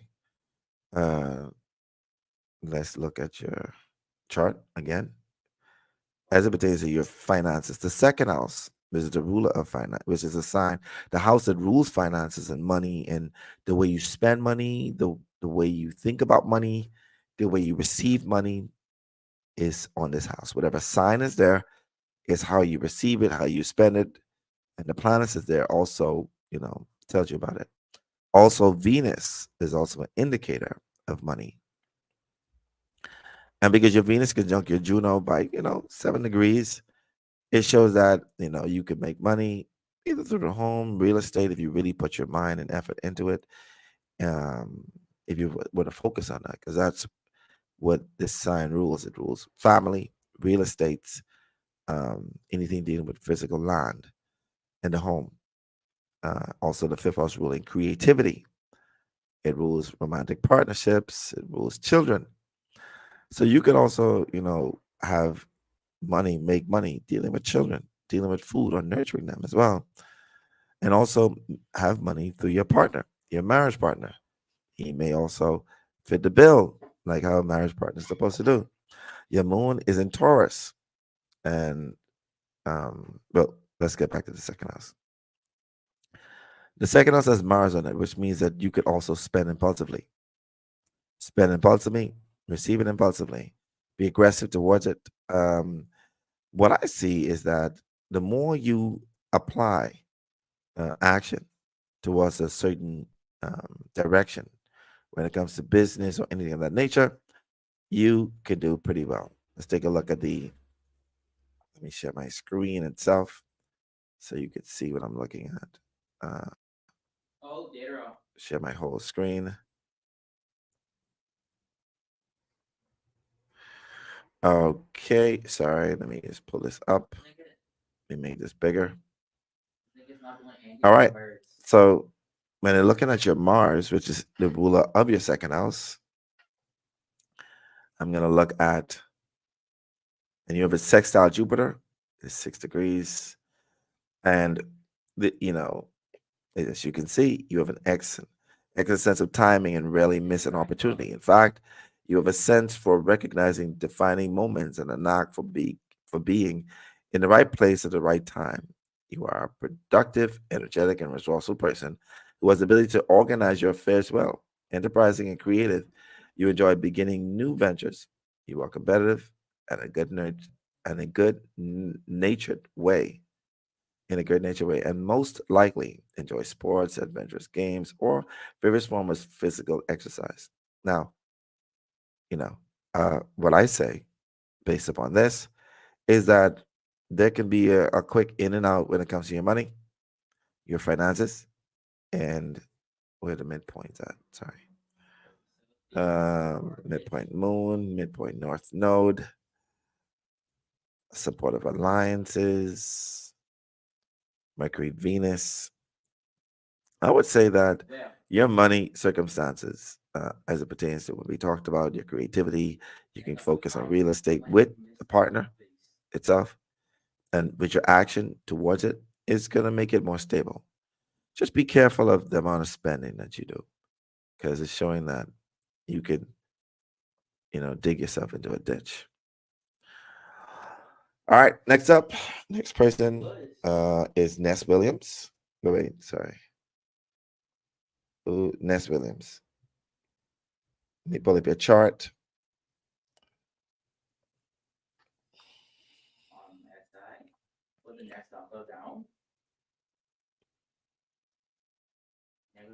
Maybe. Ness Williams, you have to type me your date of birth. You still have not given me your date of birth. I need your date of birth. Private message me your date of birth. Okay, I see there. October 14th, 1981. Sorry. October 14th, 1981. And you were born 12:32 a.m.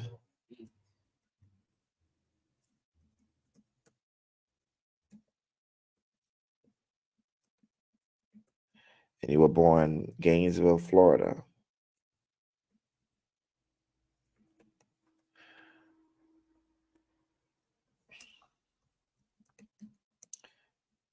And you got such an amazing name. Everybody knows Vanessa Williams. All right. So this is your chart. Let me pull it up so you can be able to see your chart. Screenshot. Okay. So this is your chart. And the questions are, what are my gifts? Is my significant other faithful? Ooh, you going into the deep shit. Okay. What am I meant to be doing? All right. What are my gifts? Based upon your natal chart. You also have the gift of nurturing, caring for people, being mothering. Okay. Your moon is in Aries in the 10th house. You have the gift of enterprise, starting new businesses, the gift of enterprise, also the gift of leadership is sitting in a critical degree of 29 degrees. You also have the gift of diplomacy. You have the gift of diplomacy, being able to be the mediator in family organization and family situations. All right.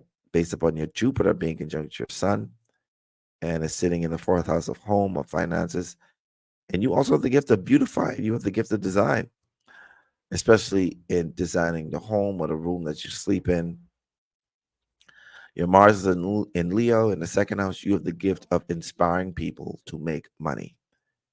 You have the gift of inspiring people, whether that be through your action itself or by just you inspiring them through your words of helping people to make money. As a Cancer rising, you have Scorpio in your fifth house. You have the gift of investigation. You have the gift of digging, of investigation. You have the gift of discernment, the gift of knowing when somebody is lying, a lie detector built in your subconscious mind. You also have the gift of sex. You're pretty good in bed, according to your chart. You are vested there, which means that you could have been a sex worker if you really wanted to. And not the sex worker like P. Diddy sex worker. I'm talking about you're basically skilled. You also have dark moon Lilith there, which means that you got the skills. And then you got Juno there, which means that you may need a partner that could go to length. And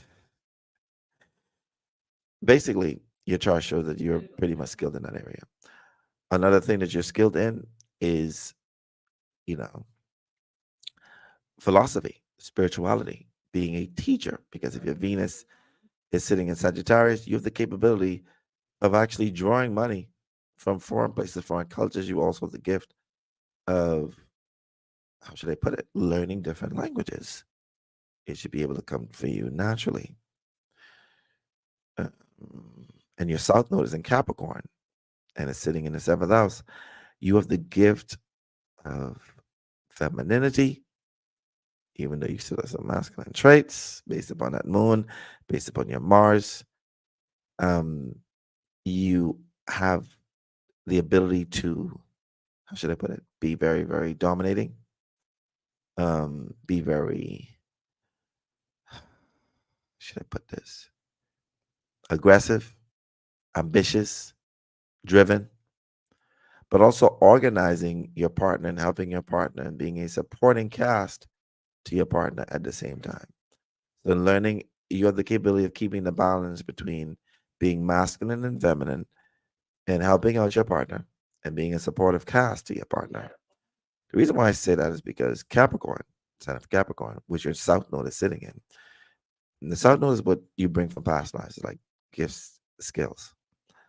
And Capricorn is ruled by Saturn, and your Saturn is in Libra that rules partnership, marriage, and it's sitting in the fourth house, which represents home, family. And that's why I mentioned that just now, and it's sitting in conjunct the IC. So that's uh, some of the gifts that you bring.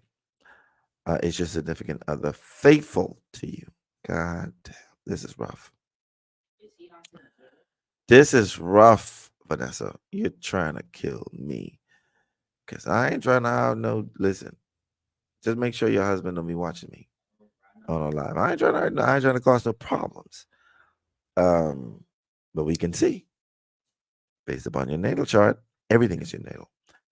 So the seventh house in your progress chart will tell you about your partner. Okay, your DC, and you have Aquarius there. You progress into being a Leo rising.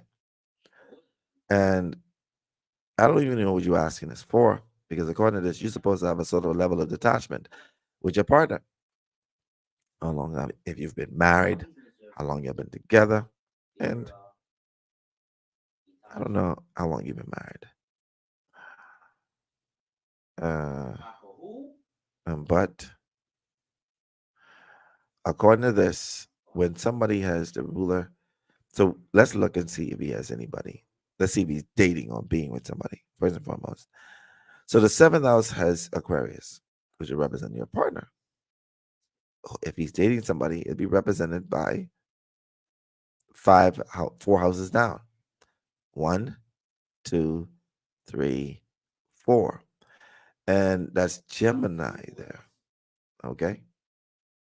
It's really scary for people who have, you know, Leo risings because a lot of the times these partners end up being with your friends or people who's in your social networking may find them to be attractive. However, I don't see a strong indication that he is.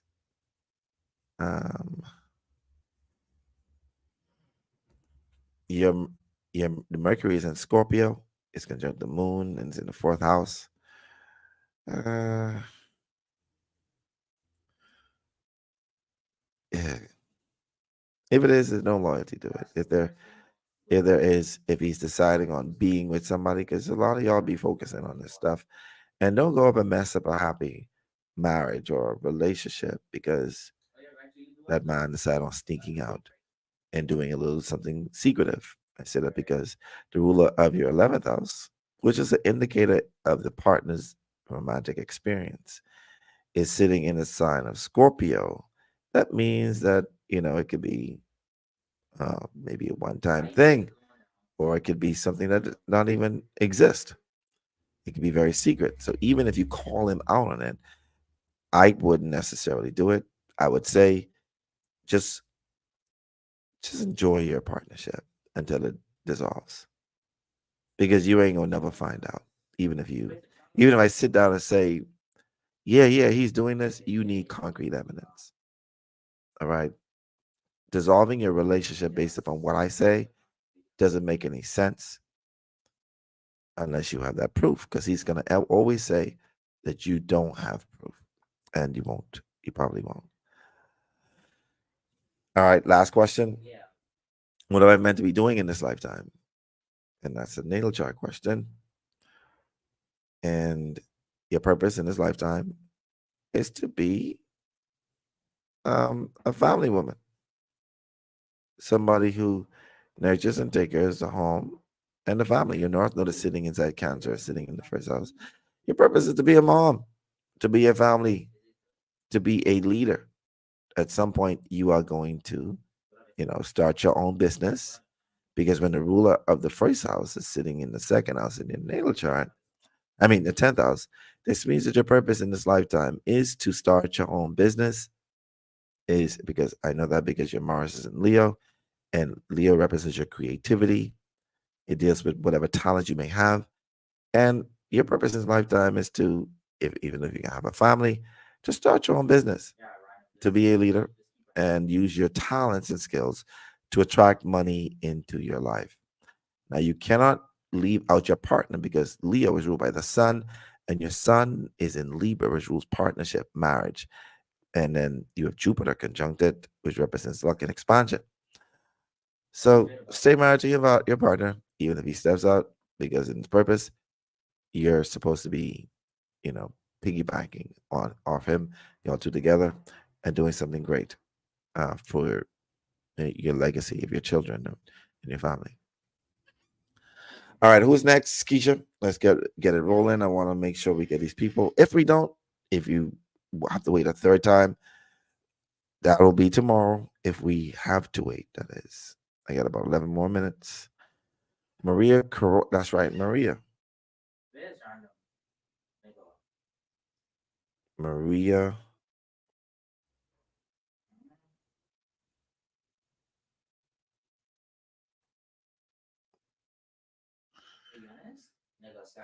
All right. So let me plug in your chart, Maria. Let me just change this. Let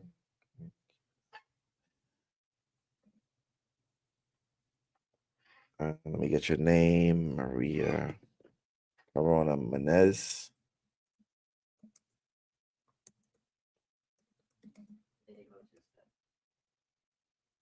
Munaz, I mean, sorry. And your date of birth is the 8th of September, 1978.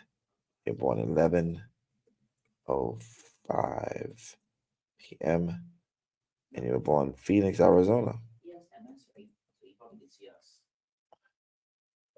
All right.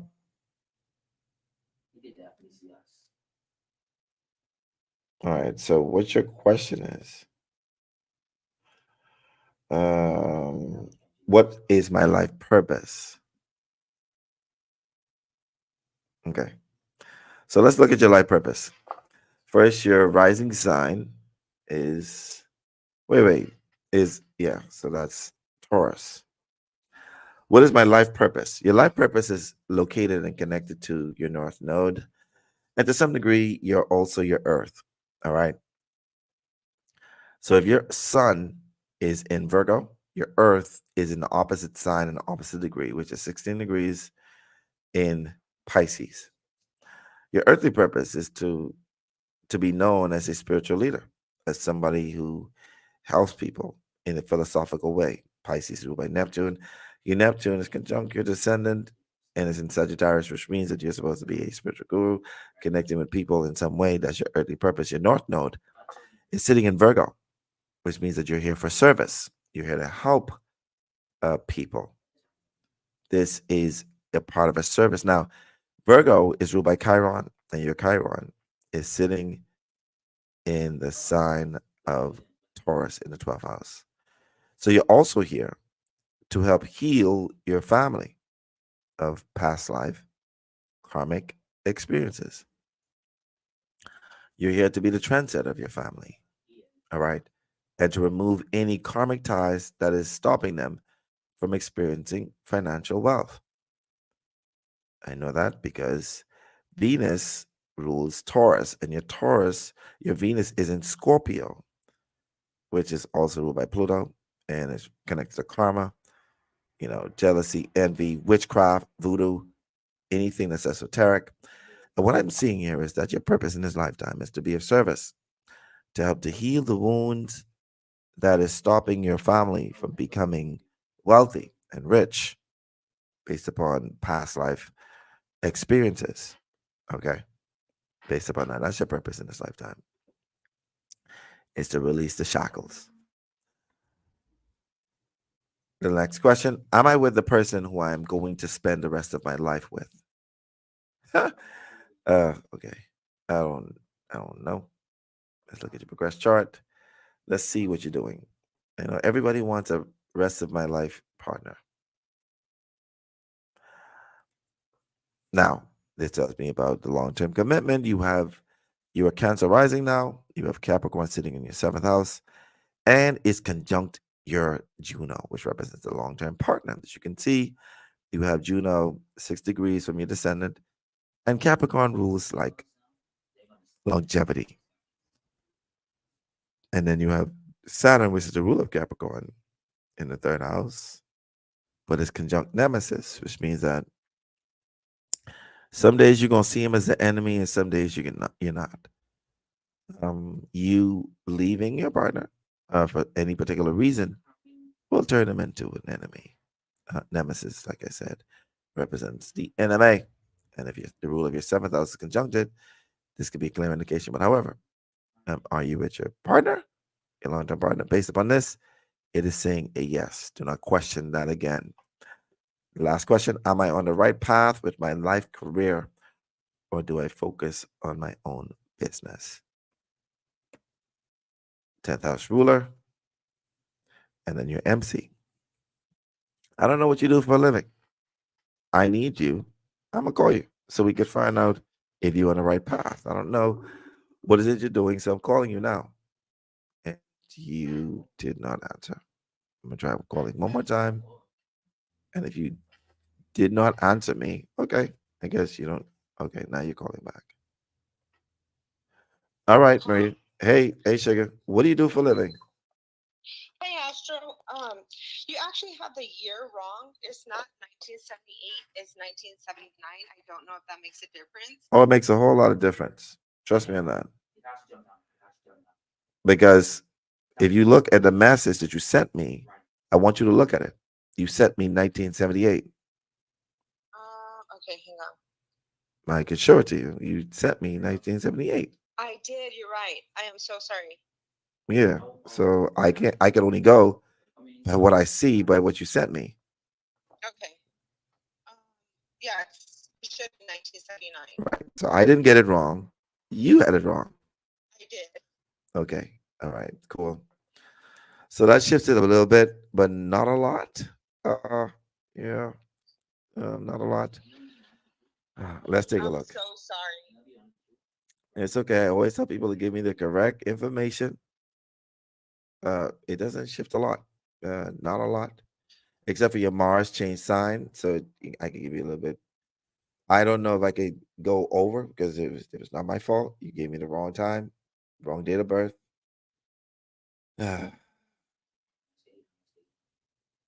Okay. So your progress chart. Would you ask the question if you with your partner? That's for life.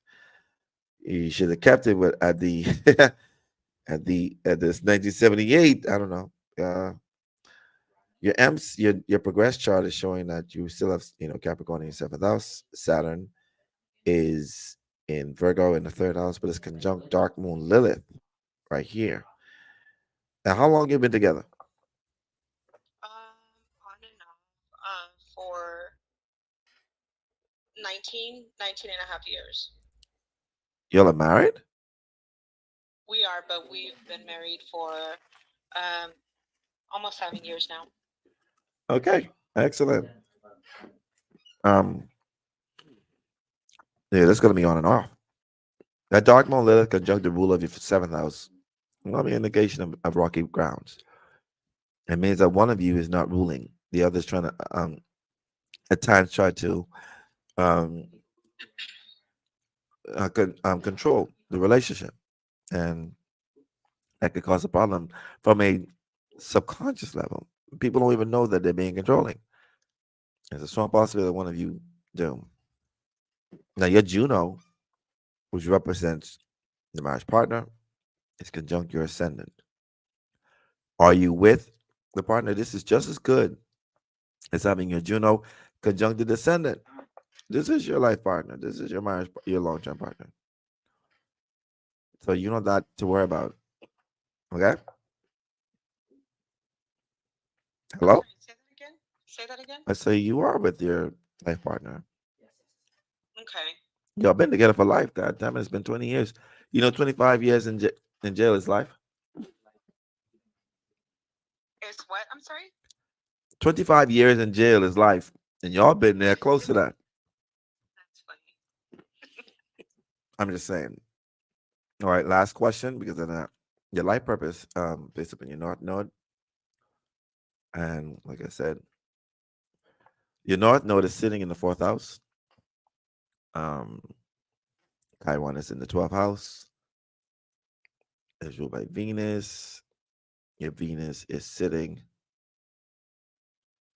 in the fourth house.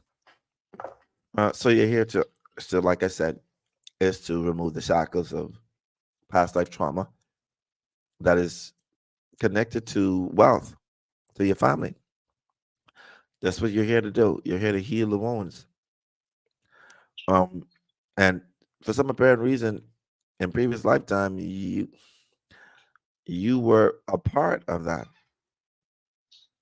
You sort of created that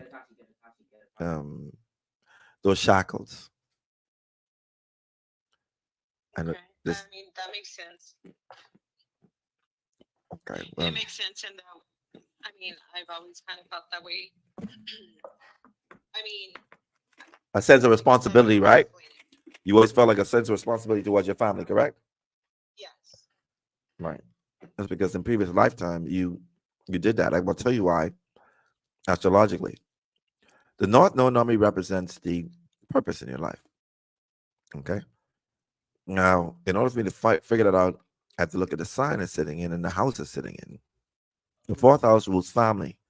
It rules the physical home. It rules your generational. It generations your ancestors. Okay. Virgo rules health, work, and service.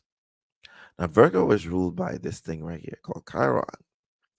You have Chiron in Taurus, and your Vesta, which represents secret work, is conjunct your Chiron. Taurus is ruled by Venus. Your Venus is back here back in the fourth house. And that means that this is sacred work. And the 12th house rules past lives as well, by the way. Taurus and Venus rules money, assets, finances. Your Venus is conjunct Saturn, which represents restrictions, limitation, and karma. You have a karmic duty to release any karmic debt or help to release the shackles of financial debt and anything that's been holding your family down from receiving abundance. That is your purpose in this lifetime. All right. All right. That's your three. Oh, am I on the right path for my career? What career are you in? I'm sorry. What was that question? What kind of career are you in? What career am I currently in? Yes. Oh, I'm currently like a social worker, but I've started my own business, and it's doing loan signing, a loan signing service. Mm-hmm. It just, I guess I second guess a lot of the choices that I make. I feel like I've done pretty well as far as investing, but that's more toward like retirement. It's not anything like current for the present moment. Mm-hmm. I mean, I have like assets and stuff, but Mm-hmm.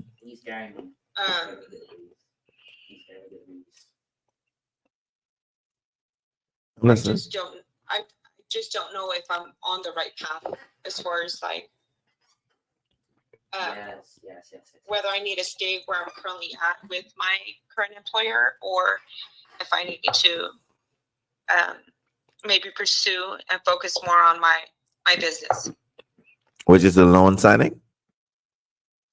Yes, it's a loan signing. You mean like a loan shark? No. So like people that want to purchase a home, refinance, HELOC loans. It's so a bank can contract me to go out and assist a buyer with just the paperwork. Okay. All right, understood. All right, so check this out. Looking at your chart, you have wherever the MC is like a career path. And your MC has Aries there. Aries normally represents independent, working for oneself. It represents going out there and hustling, being the one that's aggressive, right? Aries is not, I normally would say in the 10th house represents your own business, right? Like how you work for that person that's really, like your own business, right? Right. Aries is ruled by the planet Mars. Your Mars is in Scorpio. Scorpio rules other people's money, assets, and finances. Your Mars is also conjunct Venus, which also rules money. All right. And it's sitting in the fifth house of talent, skills, and going out there. And it shows that you have the capability of right now investigation, finding out information, and connecting. So this is actually good for you. The signing of loans and other people's money and for helping them to bank is something that is showing in your chart. I vows you I'll continue doing it. I don't see nothing else that would say not otherwise. Because you now have Jupiter in your second house, which could bring abundance and wealth through other people's money. And your moon is there as well, you know. So don't worry about the ups and downs because the moon is going to bring up and down. When the Jupiter stays there, you are going to continuously just bring the wealth. Now, like I said, you're supposed to help your family, not just you. Okay.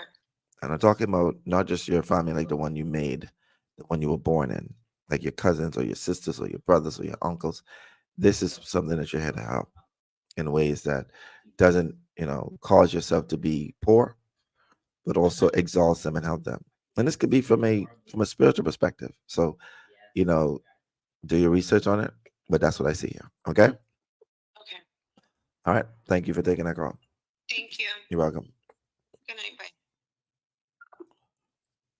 All right. All right. Who's next?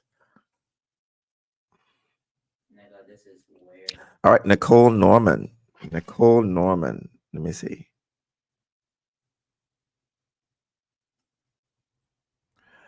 Okay. Nicole Norman. Okay, I see you, Nicole. Ms. Norman. Anybody that signed up, send their cash app. Know that we are doing this tomorrow to finish off the most people, the people that we have. Um, if you send your cash app, I know it sounds like you got to wait so long, but it's a 3-day series, and in 3-day series, that happens. So I think I have this chart already. Hold on.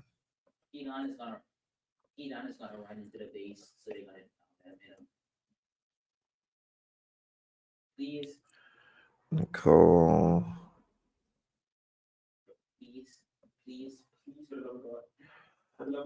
What's Nicole's real name? Because I don't.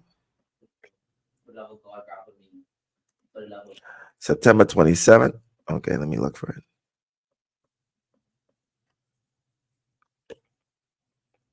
September 27th. I don't think I have. Okay, right here. 1988. All right.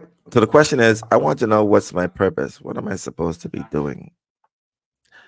If y'all asked me this once before, I'm gonna say the exact same thing again. I want you to know. What's my purpose? What am I supposed to be doing? Your North Node is normally the indication of your soul purpose, and your earthly purpose is represented by your Earth, which would be directly opposite to your Sun, which would be in the 9th house, your North Node in Pisces in the 8th house. Your purpose in this lifetime, right there. Wait, let me figure out where your Neptune is. We get deep into this. Capricorn 6th house. Okay, so your purpose in this lifetime is, to some degree, to, how should I put this for you? Is to go real deep. You need to tap into the witchy witch side of yourself. Your purpose in this lifetime is really to be that magical person, to study the most esoteric as you could possibly can, and to delve deeper into your psychic ability, to be obsessed with it, to be focused on it, and develop it so that you could use it in the next lifetime or in this one as well, as a source of work. All right, as a source of work or service. When the ruler of this same North Node is sitting in the 6th house, has to do with work, health, service. And that's what I see here. Your purpose in lifetime is to delve deep into your psychic ability and anything esoteric, anything that develops your intuition and your psychic ability. That's what your purpose here is. There's also the North Node sitting in the 8th house, means that in Pisces, means that do not also get delusioned, having the idea. Yeah, also, I mean, not to be delusioned, to your imagination, your visualization, to let things go, to not distress about certain things, especially bills, that you have to learn how to let go and let God. That's the phrase they like to use when this displacement is here, but with a daily routine, like putting rituals into play, being a little witchy witch, all right? Not richy rich, witchy witch. Developing those gifts. That's what you got to do right now at this point in time. Will I meet my life partner? Okay. You have Leo rising.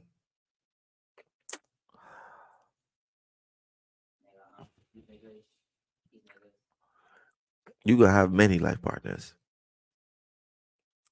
You just got one. You got Uranus sitting inside Sagittarius in the 5th house. When the ruler of the 7th house is sitting in the 5th house, it's a clear indication that, you know, um, you're here to experience romantic relationships. The life partner thing that you may, exist is within yourself. Your Juno is sitting in your first house in the sign of Leo. Leo is ruled by the sun. Your sun is in Libra. And what I see here is that you are your perfect partner. All right. And you appreciate,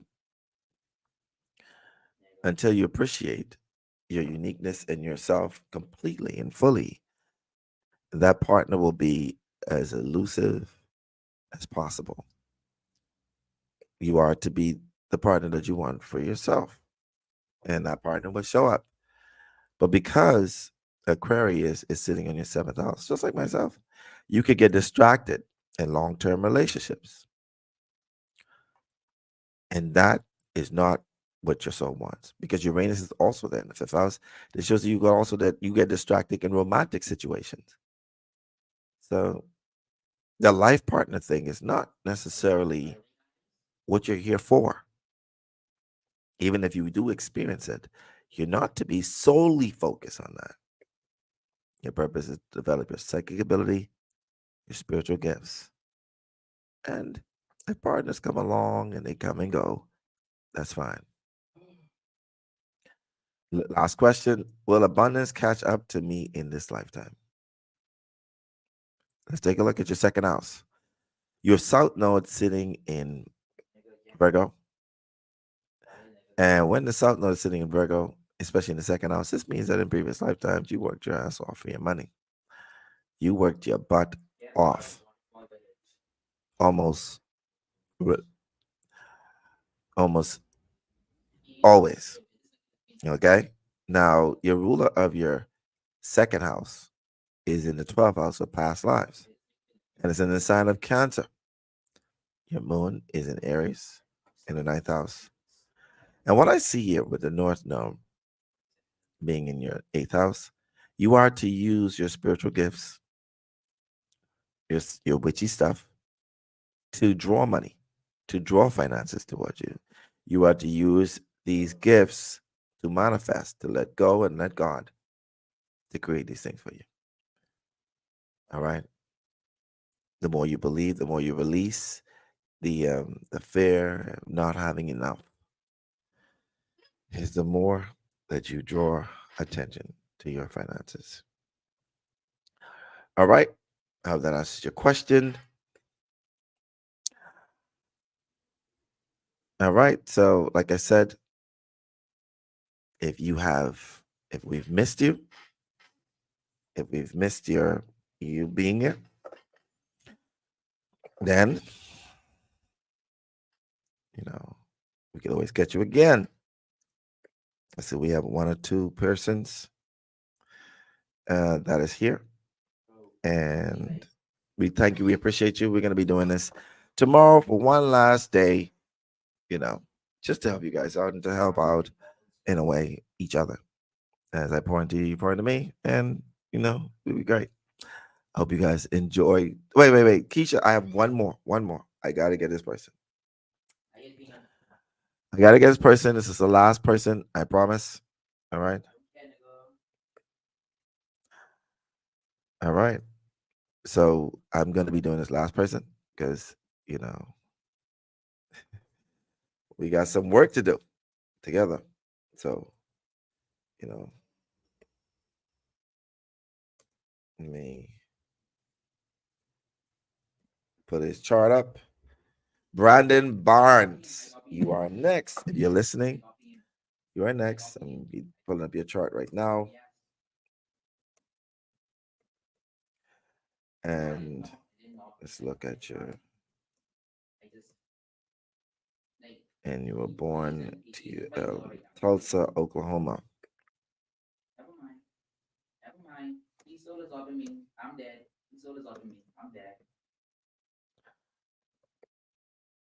Okay, let me share the screen.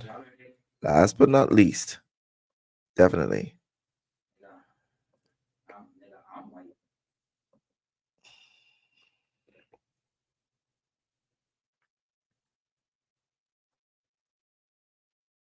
Let me message him. All right, this is your chart. So the first question is, what are my spiritual gifts? And based upon your first house, which is very, very stacked, your Neptune is conjunct your ascendant. So is your Saturn. Now, one of your gifts is that you're a physical empath. You can feel people's energy, vibrations, emotion. Now, what you need is not to become overworked because of the Saturn conjunct there, but you are to cleanse your body. You need to be around the ocean or take soft baths. Just like the people who were earlier who have Neptune conjunct the ascendant. This is the way to recharge your body is through the salt, the sea, the ocean, or a soft bath based upon this. So you have the gift of your physical, your conduit of psychic information. Two, Saturn, the first house represents ambition, drive, somebody who wants to accomplish things. And that Saturn there sitting there shows that you have the gift of ambition, of drive. Uranus in the first house represents you have the gift of intellect, intelligence is another area. Okay. Your South Node, which is another gift, is in Leo. You have the gift of acting, creativity, dance, music, anything dealing with drama.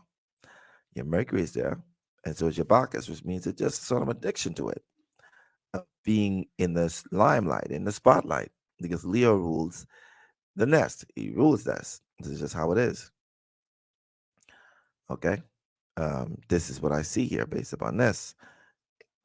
Your next gift, Mars in Taurus, is the gift of drawing money, of attracting finances, wealth, or anything of substance, of substance. You also have the gift of smelling, hearing, tasting, a very sensitive gift, but it's a physical one. Your moon is in Taurus, and this also you have the gift of stability, of earth, of healing, of being a natural healer. The gift of the five senses: hearing, smelling, tasting, touching. So, but what you can smell, people can't smell. What they can't smell, you could very smell. You could taste it. You could touch it. There's just the sensuality is a gift that you have. The gift of sensuality. Venus in Gemini, the gift of knowledge, knowing things, being able to communicate. So communication is another thing. You have the gift of writing, perfectionistic writing, because of the Venus being in Gemini in the sixth house. Jupiter in Cancer, you have the gift of compassion, of being able to nurture people, being the mother. As a matter of fact, because your sun is conjunct Jupiter in the sign of Cancer and sitting in the seventh house, and this being the signifactor of your South Node representing past lives, in previous lifetime, you were the mother of everybody. All right. You nurtured and took care of family and people who you love. You have the gift of counseling people in their relationships and also counseling people about their family. Your MC is in Scorpio, so is your Pluto in the 11th house. It's conjuncted widely by 6 degrees. And you also have to learn how to, you have an insatiable thirst for success. You're gonna always want more and more and more. But this Pluto conjunct the MC normally indicates controversy. What they say when you have a scandal, basically. Be careful to be very, very upfront, direct, sharing yourself more than hiding yourself. Because when people dig, they're gonna find more. Okay. What's my love life going to be like this year? Y'all give me all the hard questions. I'm gonna look at the return chart for that.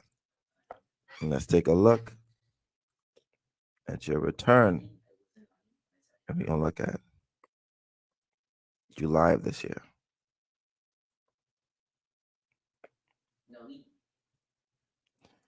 And this year's solar return between July 2024 of this year.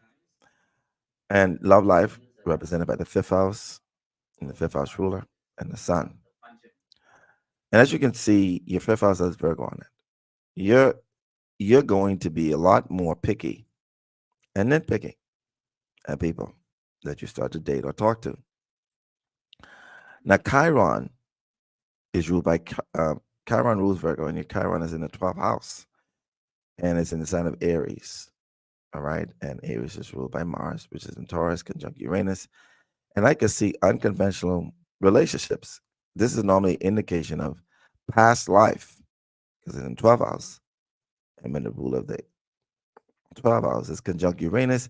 This is past life unconventional relationships that were, you know, that had a sense of entitlement.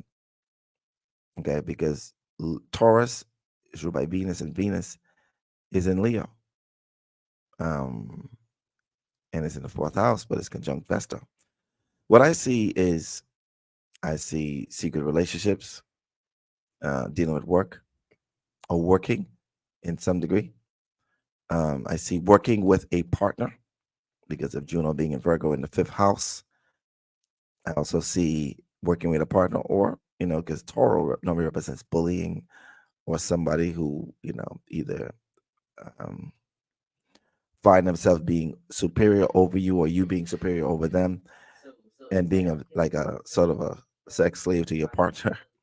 So your sex life is going to be more interesting than your relationship life because you have Scorpio sitting in your 7th house, and Scorpio there brings a lot of toxicity. It brings a lot of things that needs to come out of you, the shadow side, so that the rest of your relationships can be, can be great. But even your 7th house ruler is sitting in the sign of Aquarius and is in the 10th house. So this is unconventional relationships in the public that is toxic. They could be toxic, basically. So I see work related sex experiences, past life, unconventional relationships that may have a sense of entitlement with them. It's going to feel at home, even though it may bring this sort of, and it may turn into what we consider long-term relationships that are toxic, and it's in the public eyesight and social media because of Aquarius being there. So that's what I see based upon that question. Last question. Will my television show do very well on major television networks? So we're going to go back to your natal chart, and we're going to look at your progress chart.